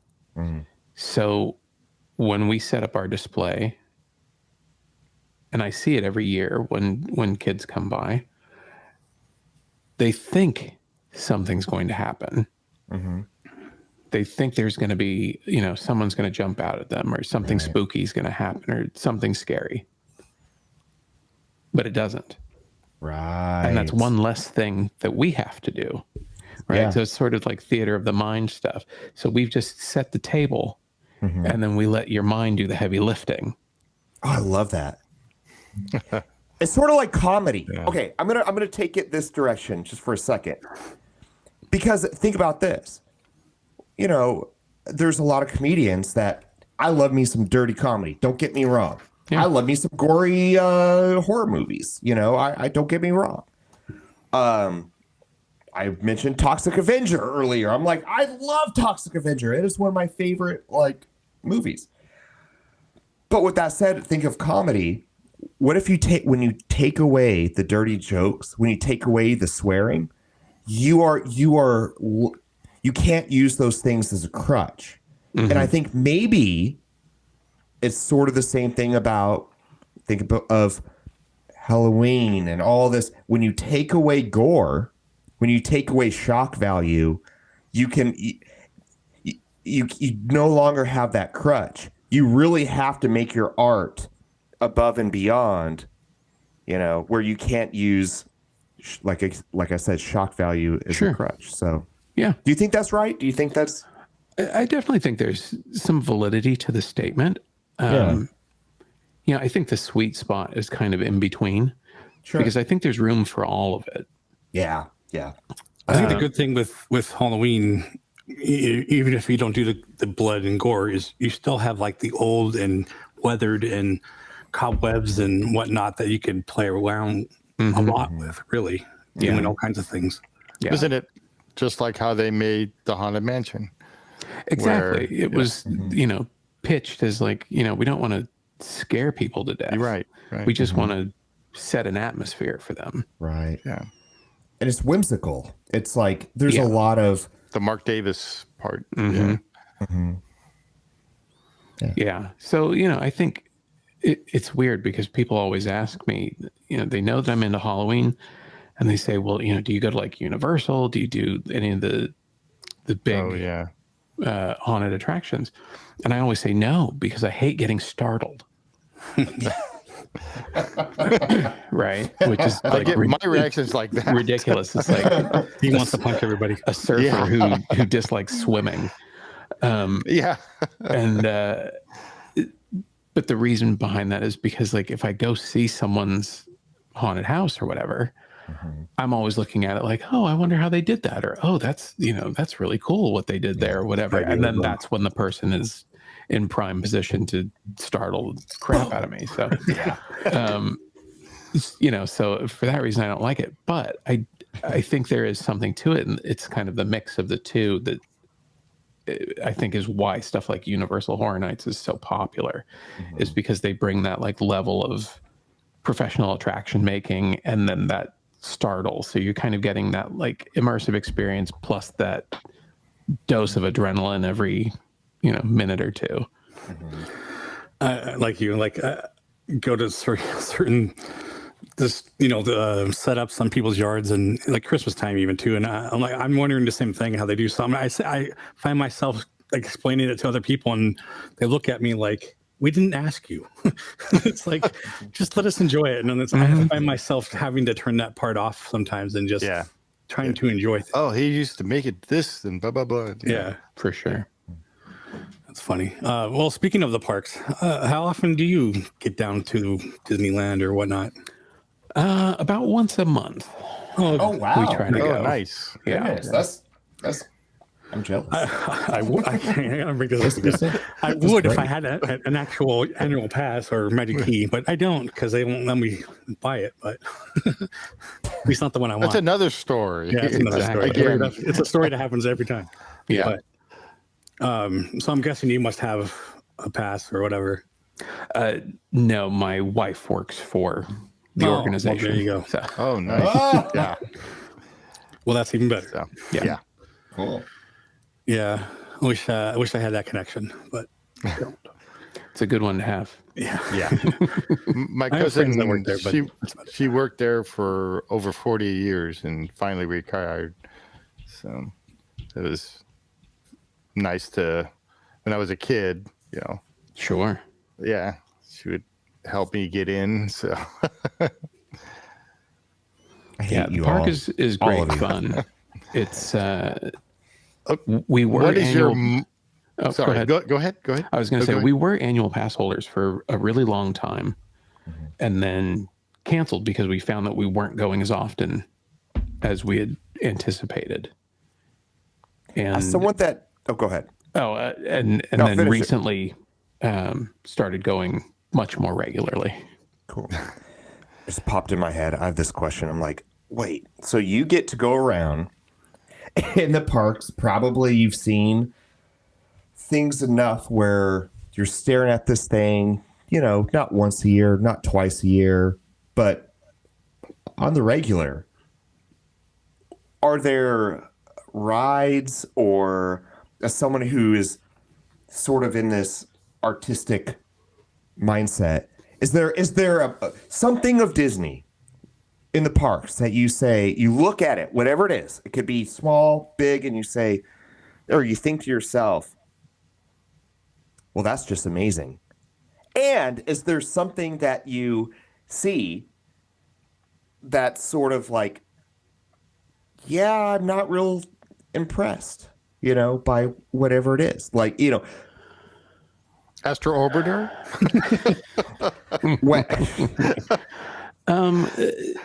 Yes and no. Okay. I mean, every time we go to the park, it kind of feels like going for the first time or going after having not been there for a while. Mm-hmm. There's also something to be said about like how I like going to the park. Like if it were up to me, I would go in, I'd get a corn dog, I'd ride the Haunted Mansion a dozen times, I'd pop over to Galaxy's Edge, I'd people watch for a couple hours, and then I'd go home. Right. We need to hang out at the parks because that's what I do. Yeah, right. That's a good like Haunted Mansion, I see or learn something new every time I go on the ride. Mm-hmm. Case in point, the last time I was there, the ride was stopped for a while. Oh, interesting. In the corridor of doors. And, having just spent like a ton of time working on the door frame, was able to really take a look at it like, I got that wrong there. That shouldn't be that way. Oh, wait a second. That's not, I didn't. Oh, I love that. I didn't get it wrong. There's two different styles of door in the corridor of doors. Yeah. So mine is based off of this other one and not that one. Okay, you didn't screw it up as bad as you thought. That's interesting. There's like all of those little like microtransactions that go on in my head. That's what I was thinking. And Galaxy's Edge is the rides are fun, but they're not what draws me to the land. Mm-hmm. As someone who grew up with Star Wars and continues to enjoy Star Wars in all of its formats, including the holiday special. No shame here. No shame here. I just enjoy being in the environment. Mm-hmm. because the ambiance. It just feels so different from the rest of the park. I wish there was like some kind of way they can have the spaceships flying over you, because they have all those sounds, like if we could have some kind of projection roof, that'd be awesome. Yeah. By the way, I'm a Star Wars baby. Born 2 days after it came out. Well, there you go. I'm actually surprised I don't do enough Star Wars. I should be doing a lot more, because it's like the biggest movies for me. So, well, there's a lot of competition though, right? Well, I can see the hoverboard behind you from Back to the Future too. I have a lot of loves, but Star Wars is one. Growing up in the late 70s, early 80s, it really was sort of a heyday of movies geared towards people of our age group. And I think those movies really like put their flag in the sand. Yeah. It was just like, this movie is Buck Rogers and Battlestar, big for me as well. Yeah. But to circle back to your question, as far as like things that I see in the park where I'm a little like, yeah, it honestly, it's more so things that have like kind of fallen into disrepair, where it might be like a bathroom sign or like something dumb, where or it's just a small world, whatever. It's like, that could use a coat of paint. Well, that was I think that was Disney World, by the way. It was just sort of like, this thing could use a coat of paint, but no, sometimes you can see those. That I think my question behind even that question was, when you're in Disney, when you're at Disney, are you able to shut it off? Are you able to shut off or is it even more like you're both, hey, this is magical, but at the same time, I'm not afraid. It's like hearing a song that you really, really like. You hear it. And then, when I play guitar or something, I'm going to say, well, I want to know what the chords are. I got to know the chords. I got to go play the song. Hey, and then there's this, sometimes there's a place when you're deconstructing something that you actually like, whether it's Disney, the parks, the rides, or a song, and you deconstruct it. Sometimes it takes away the magic, and you're like, but sometimes it doesn't. Sometimes by deconstructing something that brings you an emotional spark of joy and you like, sometimes it leads to even a bigger and a better appreciation for that for thing. sure. And I think knowing that like my two favorite attractions in the park are like one of the oldest ones and one of the newest ones. Yeah. It is interesting to look at those things and just say, okay, Imagineers did all of this in the late 60s with a lot smaller budget, I'm sure. Right. In the midst of a crisis for the company with Walt's passing. Yeah. And a lack of direction for a bit because Imagineers were broken into two camps about the trajectory of the Haunted Mansion. And still managed to like pull out a cohesive attraction that, for the most part, that still I can ride through it and think, I wonder how they did that. Yeah. And then when I find out how they did that, then I go, huh. Like that. Still, man, like I have a different appreciation for it, knowing the obstacles that they had to overcome in order to pull something off that by today's standards would probably be very simple. Right. To think about how like in 1969, the Hatbox Ghost appeared in the ride during like cast member previews. And I think for a day, maybe two, before it was removed from the ride because it didn't work. Oh.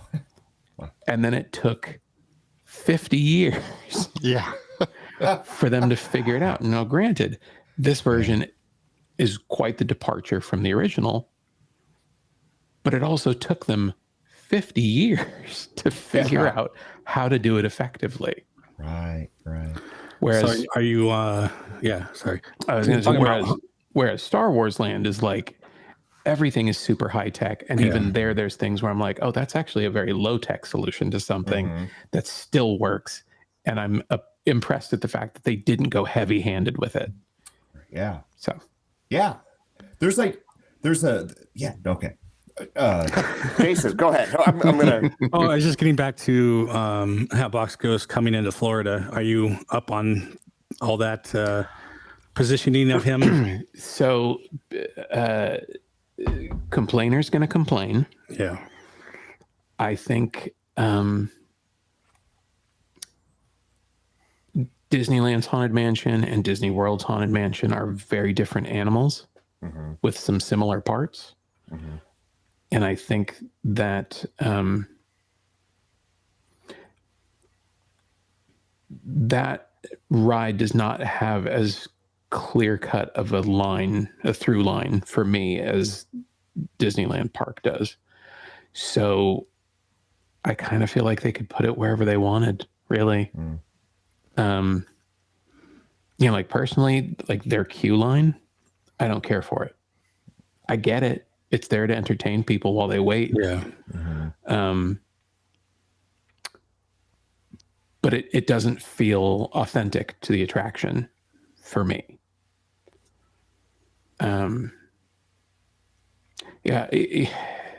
Messing with any of those properties for Disneyland has just got to be painstaking because you're not going to appease everybody, right? Is the problem. Right.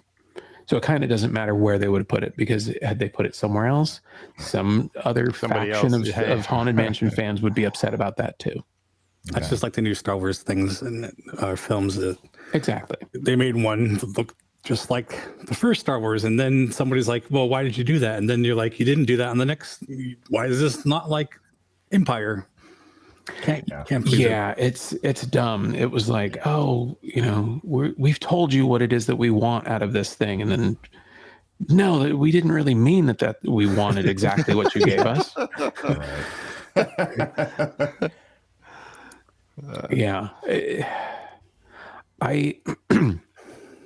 I enjoy all of that stuff, and I think that sometimes, like, I know there's some people that it's like super important to for a variety of reasons, but I think it's equally as important to remember that it's for entertainment, and it's not shouldn't be taken quite so seriously. Even the prequels, which most people think are awful, or at least did think were awful until recently, when magically they became much more viable films, which I still don't quite understand. I don't. I think it has something to do with nostalgia. I think that's like any movie that kind of bombs and later becomes this cult classic, right? And it's like, why didn't you like it when it first came out? Yeah, it's like for all the people that hated Jar Jar Binks, now love Jar Jar Binks. Yeah, I still don't. Well, but everybody's like, oh, it's a mod, a mod best. And then you're like, you gave them death threats and stuff. Star Wars fans are an interesting breed. Yeah. They're kind of like a trained dog that hasn't been fed. That's true. We will bite the hand for sure. Yeah. What do you mean you don't want kibble? Yeah. You've always liked kibble. I just didn't want kibble today. Bits. No kibble, all bits. Exactly. And we just wanted the little bits. What? You're giving us bits. Where's the kibble? Yeah. I've always loved kibble. Yeah, I mean, it's honestly like anything. You're not going to please everybody 100% of the time. So you swing big, you hope for the best outcome, and prepare to roll with the punches for how the fandom reacts. Hey, big question. Okay. big left turn too. You all ready for this? It's gonna get squirrely. I told you. If you could design any ride, and let's keep it in the horror genre, for Disney, and it had to be unique to the Haunted Mansion, but it still has to be within the genre of, the horror ride genre. But you could use your own aesthetic. It was just, here's your magic wand, here you go. Anything is yours. What sort of ride or experience would you like to design? I don't know that I would. Okay, that's a good answer too. Absolutely. I would love for somebody to say, this is my idea. Help me bring it to life. Mainly because I just know that designing theme park attractions there's a science to it that sort of extends beyond my skill set. Sure. But let's say you had a bunch of Imagineers that you just said, sure, do it, and it's done. Again, magic wand. But at least the aesthetic part, like what would but it was up to you to design, at least from whether a prop, kind of the aesthetic of it. Sure. I would make, and I'm trying to figure out how I would tie it in. Maybe it's next to the Ratatouille ride at Disneyland Paris. Ooh. But it would be based on Père Lachaise Cemetery in Paris. Cool. So very much Haunted Mansion vibes, as far as you get into an Omnimover and you were taken on a tour through things, but it would be kind of in that vein, which is a bit more gothic than the Haunted Mansion is. And a little darker, I think. Nice. I like that. Yeah. I'm happy I asked that question. It's my intellectual property. Yes. Oh, no, I won't steal. Nobody. Hey, we'll cut that out. Hey, you watch. We'll be like, you're going to scroll through something. Disney's planning a new attraction. And it'll be like, Jeff, you're going to be cursing my name. You're going to be like, Jeff, you son of a... Yeah. But also, wonderful answer. That's excellent.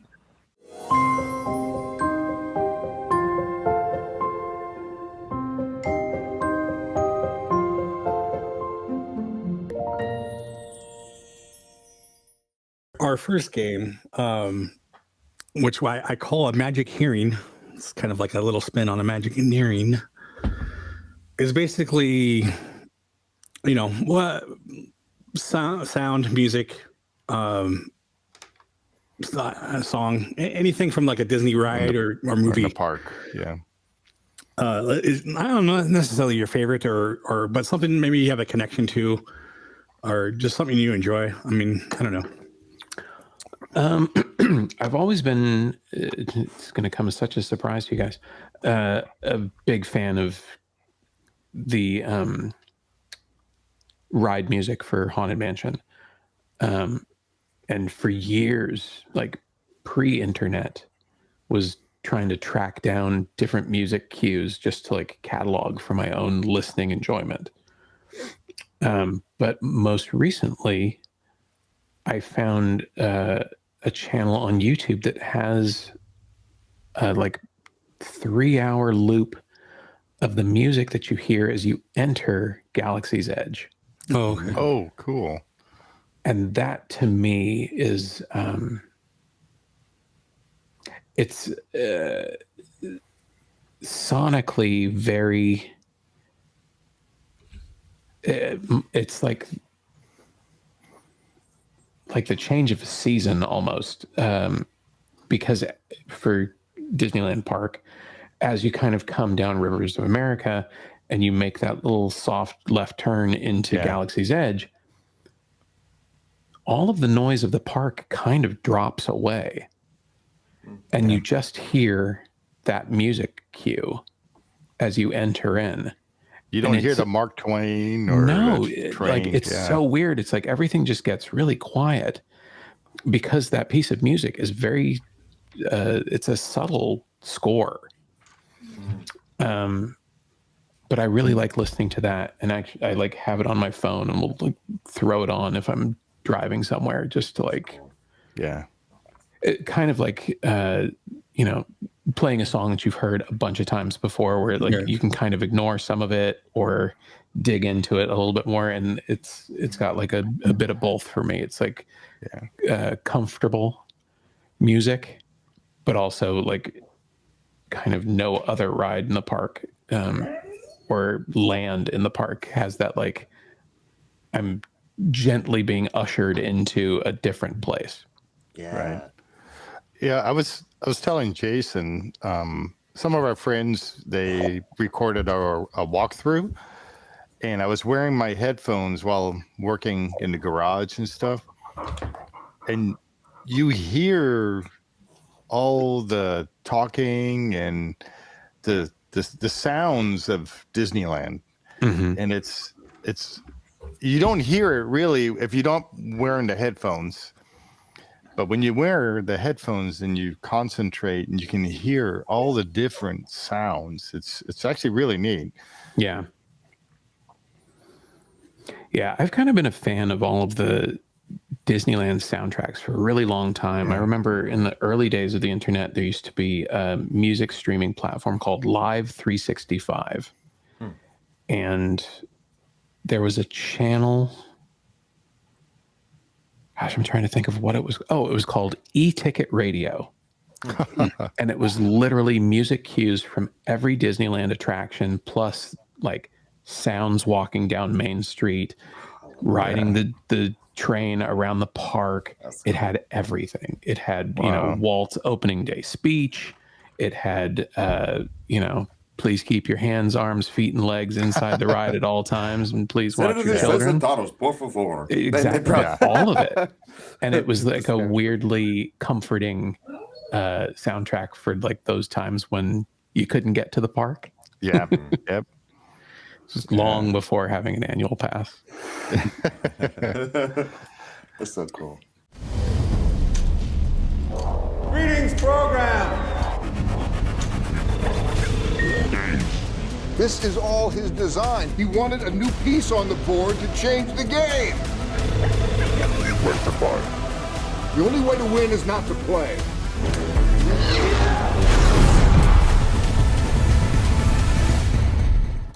Enjoy the drink.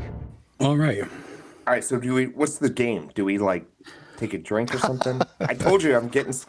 Well, this is alcoholic now, man. It's going to get weird.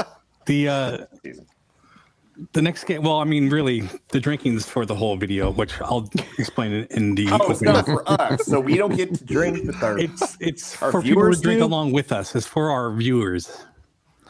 But I'll explain it again here on this one because it ties in with this game because of the name.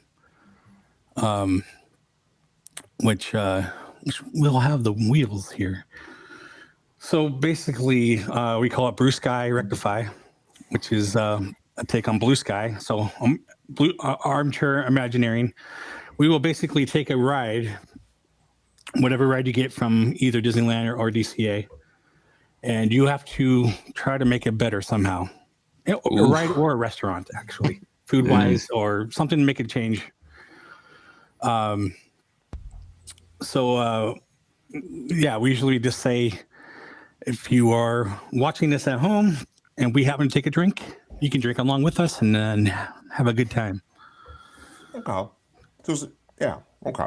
So on this game, we will all take turns. We usually take 2 turns, but there's 4 of us. We'll see how long it takes. But fun. So first thing, we choose a park. It randomly chooses a park, and then we will choose, like I said, a ride or a restaurant. Cool. And our guest gets to go first. So, well, and spin that wheel. I will spin it. Spin that wheel. Spin it. Spin it. Big money, no whammies. Yeah. Stop. And you get Disneyland. Good place to start. Steve's only gotten it once. He's not going to get it this time. Anybody want to take bets that it'll land on Haunted Mansion? No. Would that be fun? Explore canoes. I don't know what you can do there, but How to make it better? I mean, get rid of the people who can't follow instructions. there you go. No. You mean we have to work at this ride? Yeah. Row. I always feel so bad for the cast members on that too, because they are clearly doing all the work. Yeah, exactly. Well, that is an acceptable answer. Yeah, I was going to say, I sink them. This is fun. I would go through Tom Sawyer's Island. Go through a cave or something. Yeah, that could be fun. To rather than just having it be open water the whole time. Although honestly, because it's kind of out there on its own, I hear it now. Somebody gets their arm caught as it bumps against a cave wall, etc., etc. Yeah. Maybe the move would be to put it on a track. Make it Autopia of Rivers of America. I would just throw in live piranhas in the water, just to really make it something. Literally keep different. your hands inside at all times. Maybe the cast members can chill out a little bit when there's an element of danger and everyone's not so focused on their performance. But then they'll think it's fake, like on Jungle Cruise, and it'd be like, "Oh, those are fake piranhas."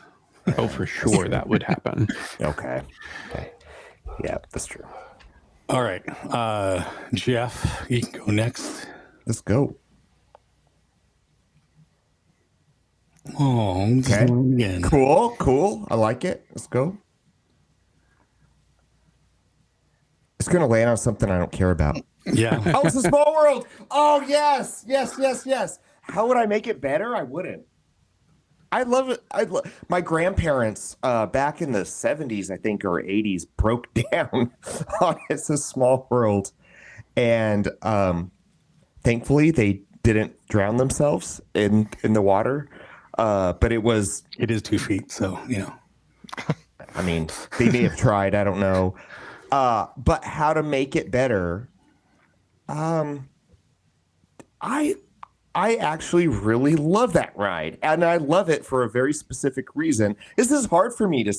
How would I improve it? Because I think it is, like, from a narrative perspective, I think it is so undervalued as a ride.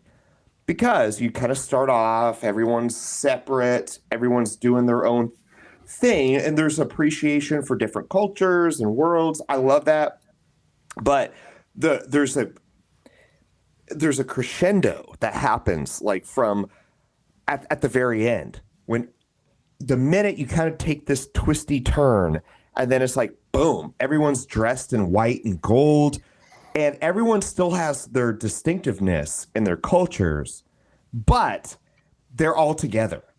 They're all together. So it's both an appreciation for the separateness and the uniqueness of culture, but then it is just everyone's together singing the same song. There's a unity and yet an appreciation for differences.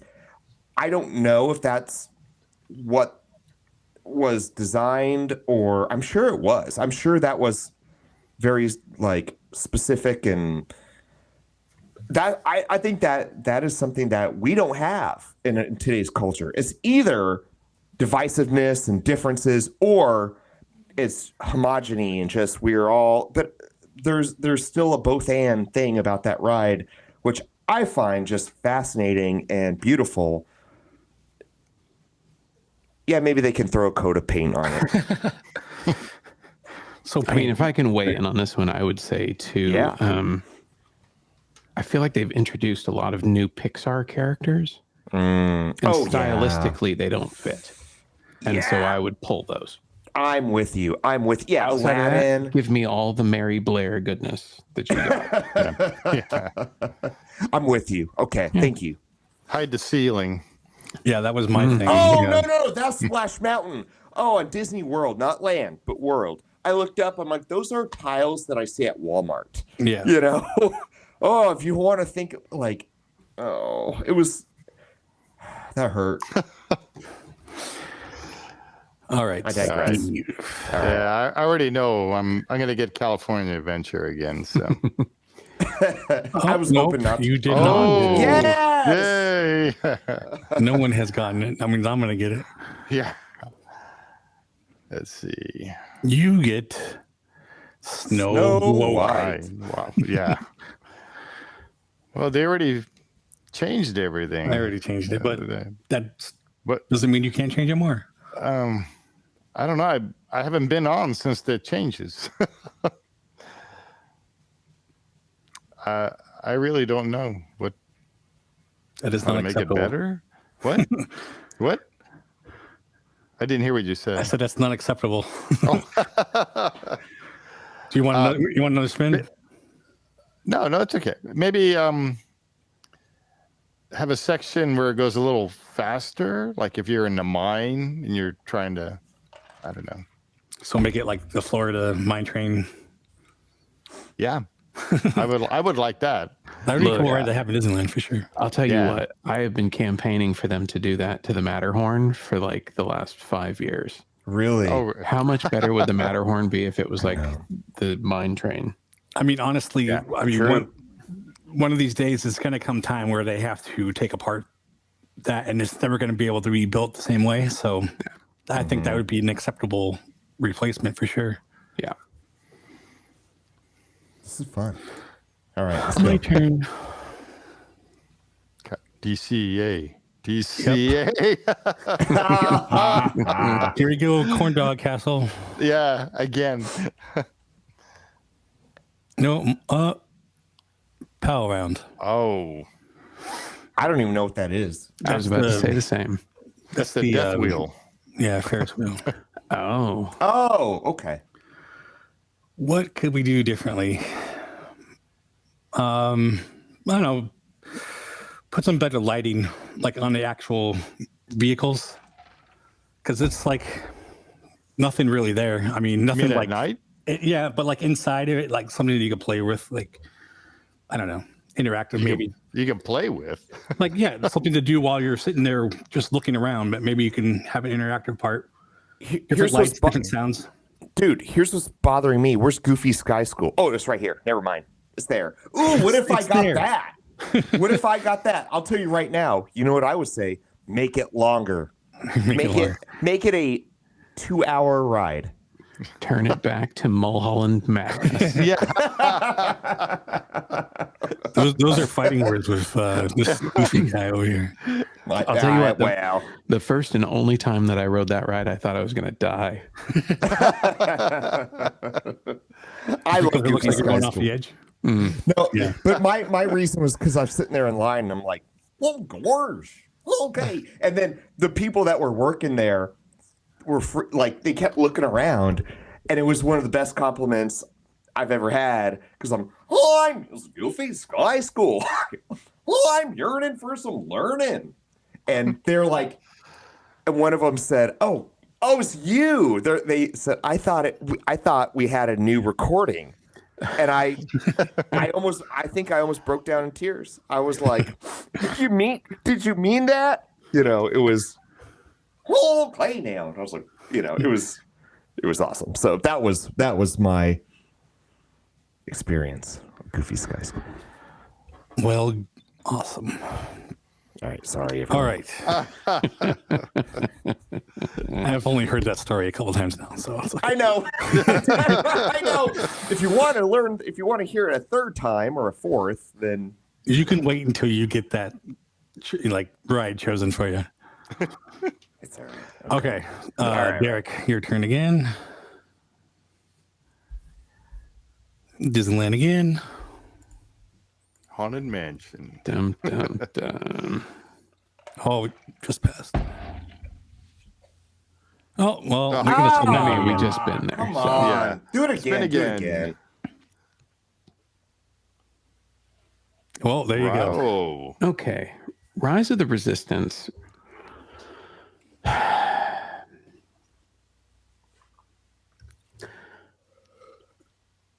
There's a lot going on in that ride, and I feel like I understand what they were trying to accomplish, but I feel like they missed the mark a little bit. So like all of the, let's load the prisoners in here and there and talk to them, harshly and whatnot. There's something about that queue line once you're inside that just does not feel right. Doesn't feel like I'm in a Star Wars. You know what I mean? Well, like the first part is like you get to see all these stormtroopers in this window, and then they're like, "Okay, go over there." But you're like, yeah, they want to push you through that experience as quickly as possible. Right. Which is, it's fine because the longer you stand there, the more you're like, "Oh, okay, these are all mannequins." Yeah. I don't know. It's just like I feel like maybe it's the timing of everything that is a little off, because there's no urgency to anything that goes on in the ride outside of like the cues that are being given to you. So it's like, they cut the door open, you burst through the wall, and it's like, hurry, get onto this transport. And then you sit there for, you know what I mean? Like, I mean, I get it. Like, you got to give people time, and they got to make sure that everybody's seat belted in and safe and whatever. But at the same time, I think you're like setting yourself up for a bit of failure by having this forced frenzy and then a wait and then another forced, exchange and then a wait.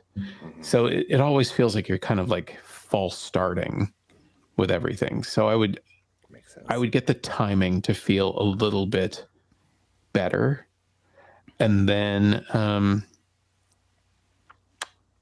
I would say that the Hux animatronic needs his hair combed, because it is, every time I've seen it, literally every time I've seen it. And I don't know if it's because of that big sweeping motion he does when Kylo Ren is like, they're already here, like put up the shields, whatever. There's like this big head sweep, and I don't know if the wig just kind of keeps flipping, and I don't know, like, come on, it's Hollywood, we have the technology. Get him some gel or something. Yeah. Hairspray that. I would kind of fix that. I don't know, I feel like the pacing is off.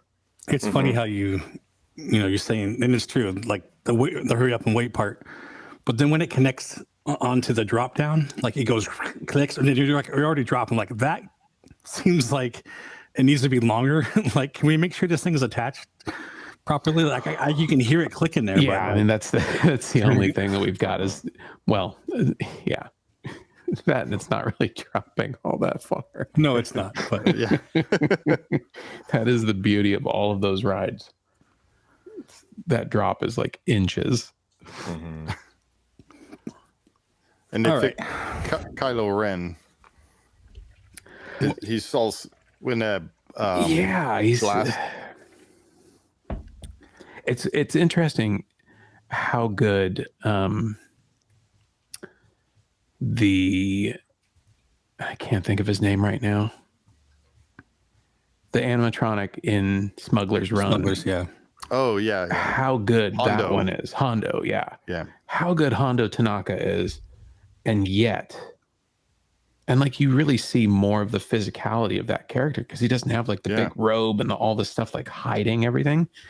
Kylo just seems so, I mean, granted, Adam Driver's like, he's a stout dude. But his animatronic feels even more like clunky and robotic. Yeah, it's definitely not the same type of animatronic. Yeah. When I first saw that, I was like, what is that? What's he doing? It's like, a pirate's animatronic versus the Navi. What is it? The Navi. The Navi, yeah. Night and day. For sure. All right, Jeff. All right, let's do it. I'm gonna get California Adventure. I could feel it. Oh, no. Nope. Yeah. Okay. Good. I'm just more familiar with Disney than California, because I've only been. Last time I've been was about a year ago.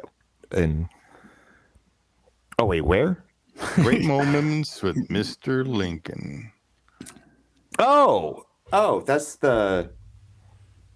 Well, shoot. Okay, that's tough. Because I kind of like, I have fond memories of being like 5 years old and going to see. And I'm like, it was just Lincoln, at the time, and my goodness, this is tough. I don't know. The easy answer is you make the chairs more comfortable. Yeah. Hey, that's it. That's what I'm going with. I think I had this that's one, the and creative question. For me, I want him to be more interactive.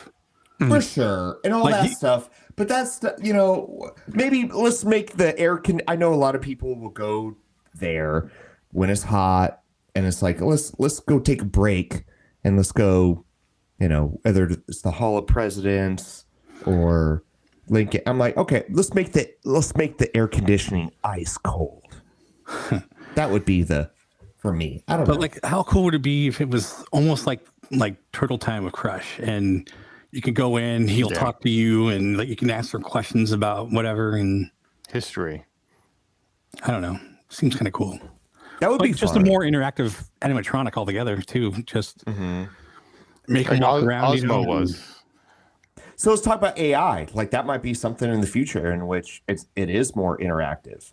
Yeah, I feel like they could never get away with it because of the implications of a president saying something. Well, yeah, AI version, but you could have somebody sitting back there talking. Yeah, no, but I agree. Like you can't do that. And then how many times does somebody ask a stupid question or something just trying to get a response they want and be like, I'm sorry, I cannot answer such a thing, and then it would be just a show of, I'm sorry, I can't answer this. Yeah, it can't be done. That's like when we were kids and we went to show. Next question, please. Yeah. But you type in, it was like the very beginning of AI, you type in a question and we'd always try to get it to say something and be like, Billy Bob cannot say that. Yeah. Billy Bob. Okay. That was the name of the character. So. Okay. All right, Steve. All right. California Adventure. Yeah. There you go. Oh, no. Let's see. Ariel. Undersea Adventure. How to make it better. That was in. That's the Haunted Mansion of Undersea. Yeah. I mean, I would actually make that the sub ride. That's in California Adventure? I totally blanking out. Mm-hmm. Okay. Yeah, it's across from the water. The pond. Yeah, I've been on it. Yeah. Okay. Yeah, I'd maybe switch it and maybe have that as the sub ride. What do you mean, no? Yeah. Like the theming of submarines? Yeah, the theming. Yeah. Which weirdly is kind of more in line with what the submarine ride was like early on when they used to actually have live mermaids that would swim in the tank with you. Exactly. Yeah. That makes sense. So you're not actually approving that ride. You're right. Changing submarines. Basically. No, changing that to a submarine ride. I know, but you're taking submarines and putting it over there. But the answer is live mermaids. That's what I want. Submarines 2.0. Yeah, it's just some real mermaids in that thing. And Steve, you're fired. Yeah.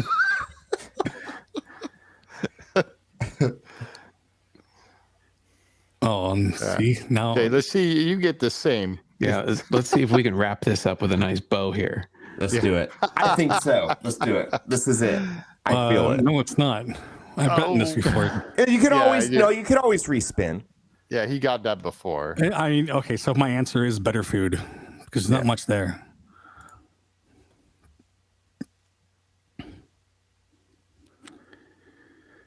Well, shit. You can't use the same. You can't use the same answer twice. Yeah. Well, keep spinning. I would say they should have beer, but they just opened a beer thing right next to it. So is it still the same? It's still the same, pretty much. I think they San added some things, but Francisco. they took that beer truck they had and they moved that next to it. So I don't know. There's nothing wrong with it. There's good food there. Just more selections. That goes for anything, really. Any of these restaurants, better selections. You're fired. I know. I fired myself. Fires. I mean, sorry. Better food. All right, that's not just better, but just more food, more options. And we came full circle. Okay, everyone. All right. Well, cool. I'm sorry. That was a down note. Hey, look, they can't all be winners. No. No, I'll tell you what. We had fun. All right, let's all. How can we end on a note that's more goodbye? Damn it! I should have said Star Wars themed food. Well, okay. We'll put it this way. Let's circle around to some of the earlier conversations about art, about how we're a Disney podcast. You can actually tell how long this podcast has been because now Derek is dark. He's Derek in the dark. Yeah. There we go. Let me tell you my answers. There's no turning back now. That's right. I don't even know what I was going to say. Hey, maybe it's about let's talk this. Okay, here it is. Boom, it popped in my head. The aesthetic of Disney, something artistic about Disney, whether it's a ride, whether it's just maybe you saw a texture on a wall. I don't know. Whenever you're at Disney and you see something, because theme parks are art, right? It's an experience. Sure. It invokes emotion. What would you say? Doesn't have to be just one thing. Doesn't have to be like the thing, but just let's recall one thing about Disney that has just inspired us or moved us in our own lives, whether it's art or whatever it is vocationally we do. Think of one thing about Disney, the aesthetic, the art of Disney, and how it has inspired you all to move out into the world and to maybe, we'll say this, help others. There's a lot to unpack there. I know. Just what inspires you about Disney? We'll put it like that. I think something that a lot of people take for granted about visiting a Disney theme park is the amount of time and energy that's been put into inconsequential experiences. And as you were loading up the question, I was reminded about how there used to be, or there may still be, I just haven't seen them in a long time. There used to be a remote controlled trash can outside of Tomorrowland. Oh, I remember that. And it's dumb. It's the silliest idea because it's such a pinch point for the park, right? Yeah. And yet, I remember walking past it and thinking like, that is just so silly, and smiling about it and seeing little kids smile about it. And it's not a ride, and it's not a Disney IP that they're, convincing mom and dad to buy a doll of or a t-shirt or whatever, right? But it's a little micro transaction that they've created solely for the intention of bringing joy to people in the park in an unexpected place. And I think that is a good thing that we can kind of bring into our own lives. I love that. Nice. All right. Yeah, I don't think they do enough of that. In fact, they've gotten away from doing some of that. But no, seriously, that's good. I think that is well said, and I don't think we're not going to top that. So let's end there. No, it's fine. All right. Hey, good conversation. Wonderful conversation today, I feel. I thought that we did. I mean, wonderful having you. And yeah, this was a lot of fun. please let's come back, please. You know, I don't think you shared your stuff here, so There I'm we gonna go. share it. But I'm also going to put it in the description down below as well. Yeah, pop on over, watch a video, subscribe, right, become a patron. How did you get the name VanOaks? So the neighborhood that I live in, back in the day, was called Van Nuys. Right. And about 20 years ago, the neighborhood petitioned the city to redraw the lines and to include it as a part of another city called Sherman Oaks. Right. And when I moved into this house, the neighbor across the street came over and said, "Welcome to Van Oaks." And it stuck. Yeah. I love it. That's a cool story. Yeah. Sorry, All my right. dog's chewing on stuff next to me. Your dog. I hear. No, Jason, you gonna take us out, or are we gonna do I'm gonna that take later? you out. All I'm gonna right. take you out. Like, let's go. Yeah. So, again, Derek, thank you for being on. Thank you, Derek. Yeah. Thanks for having me. Again, you'll find his links in the description below, and be sure to like, subscribe, and share with your friends and family. Let us know what you want us to talk about, who you want us to interview. Let us know how we're doing.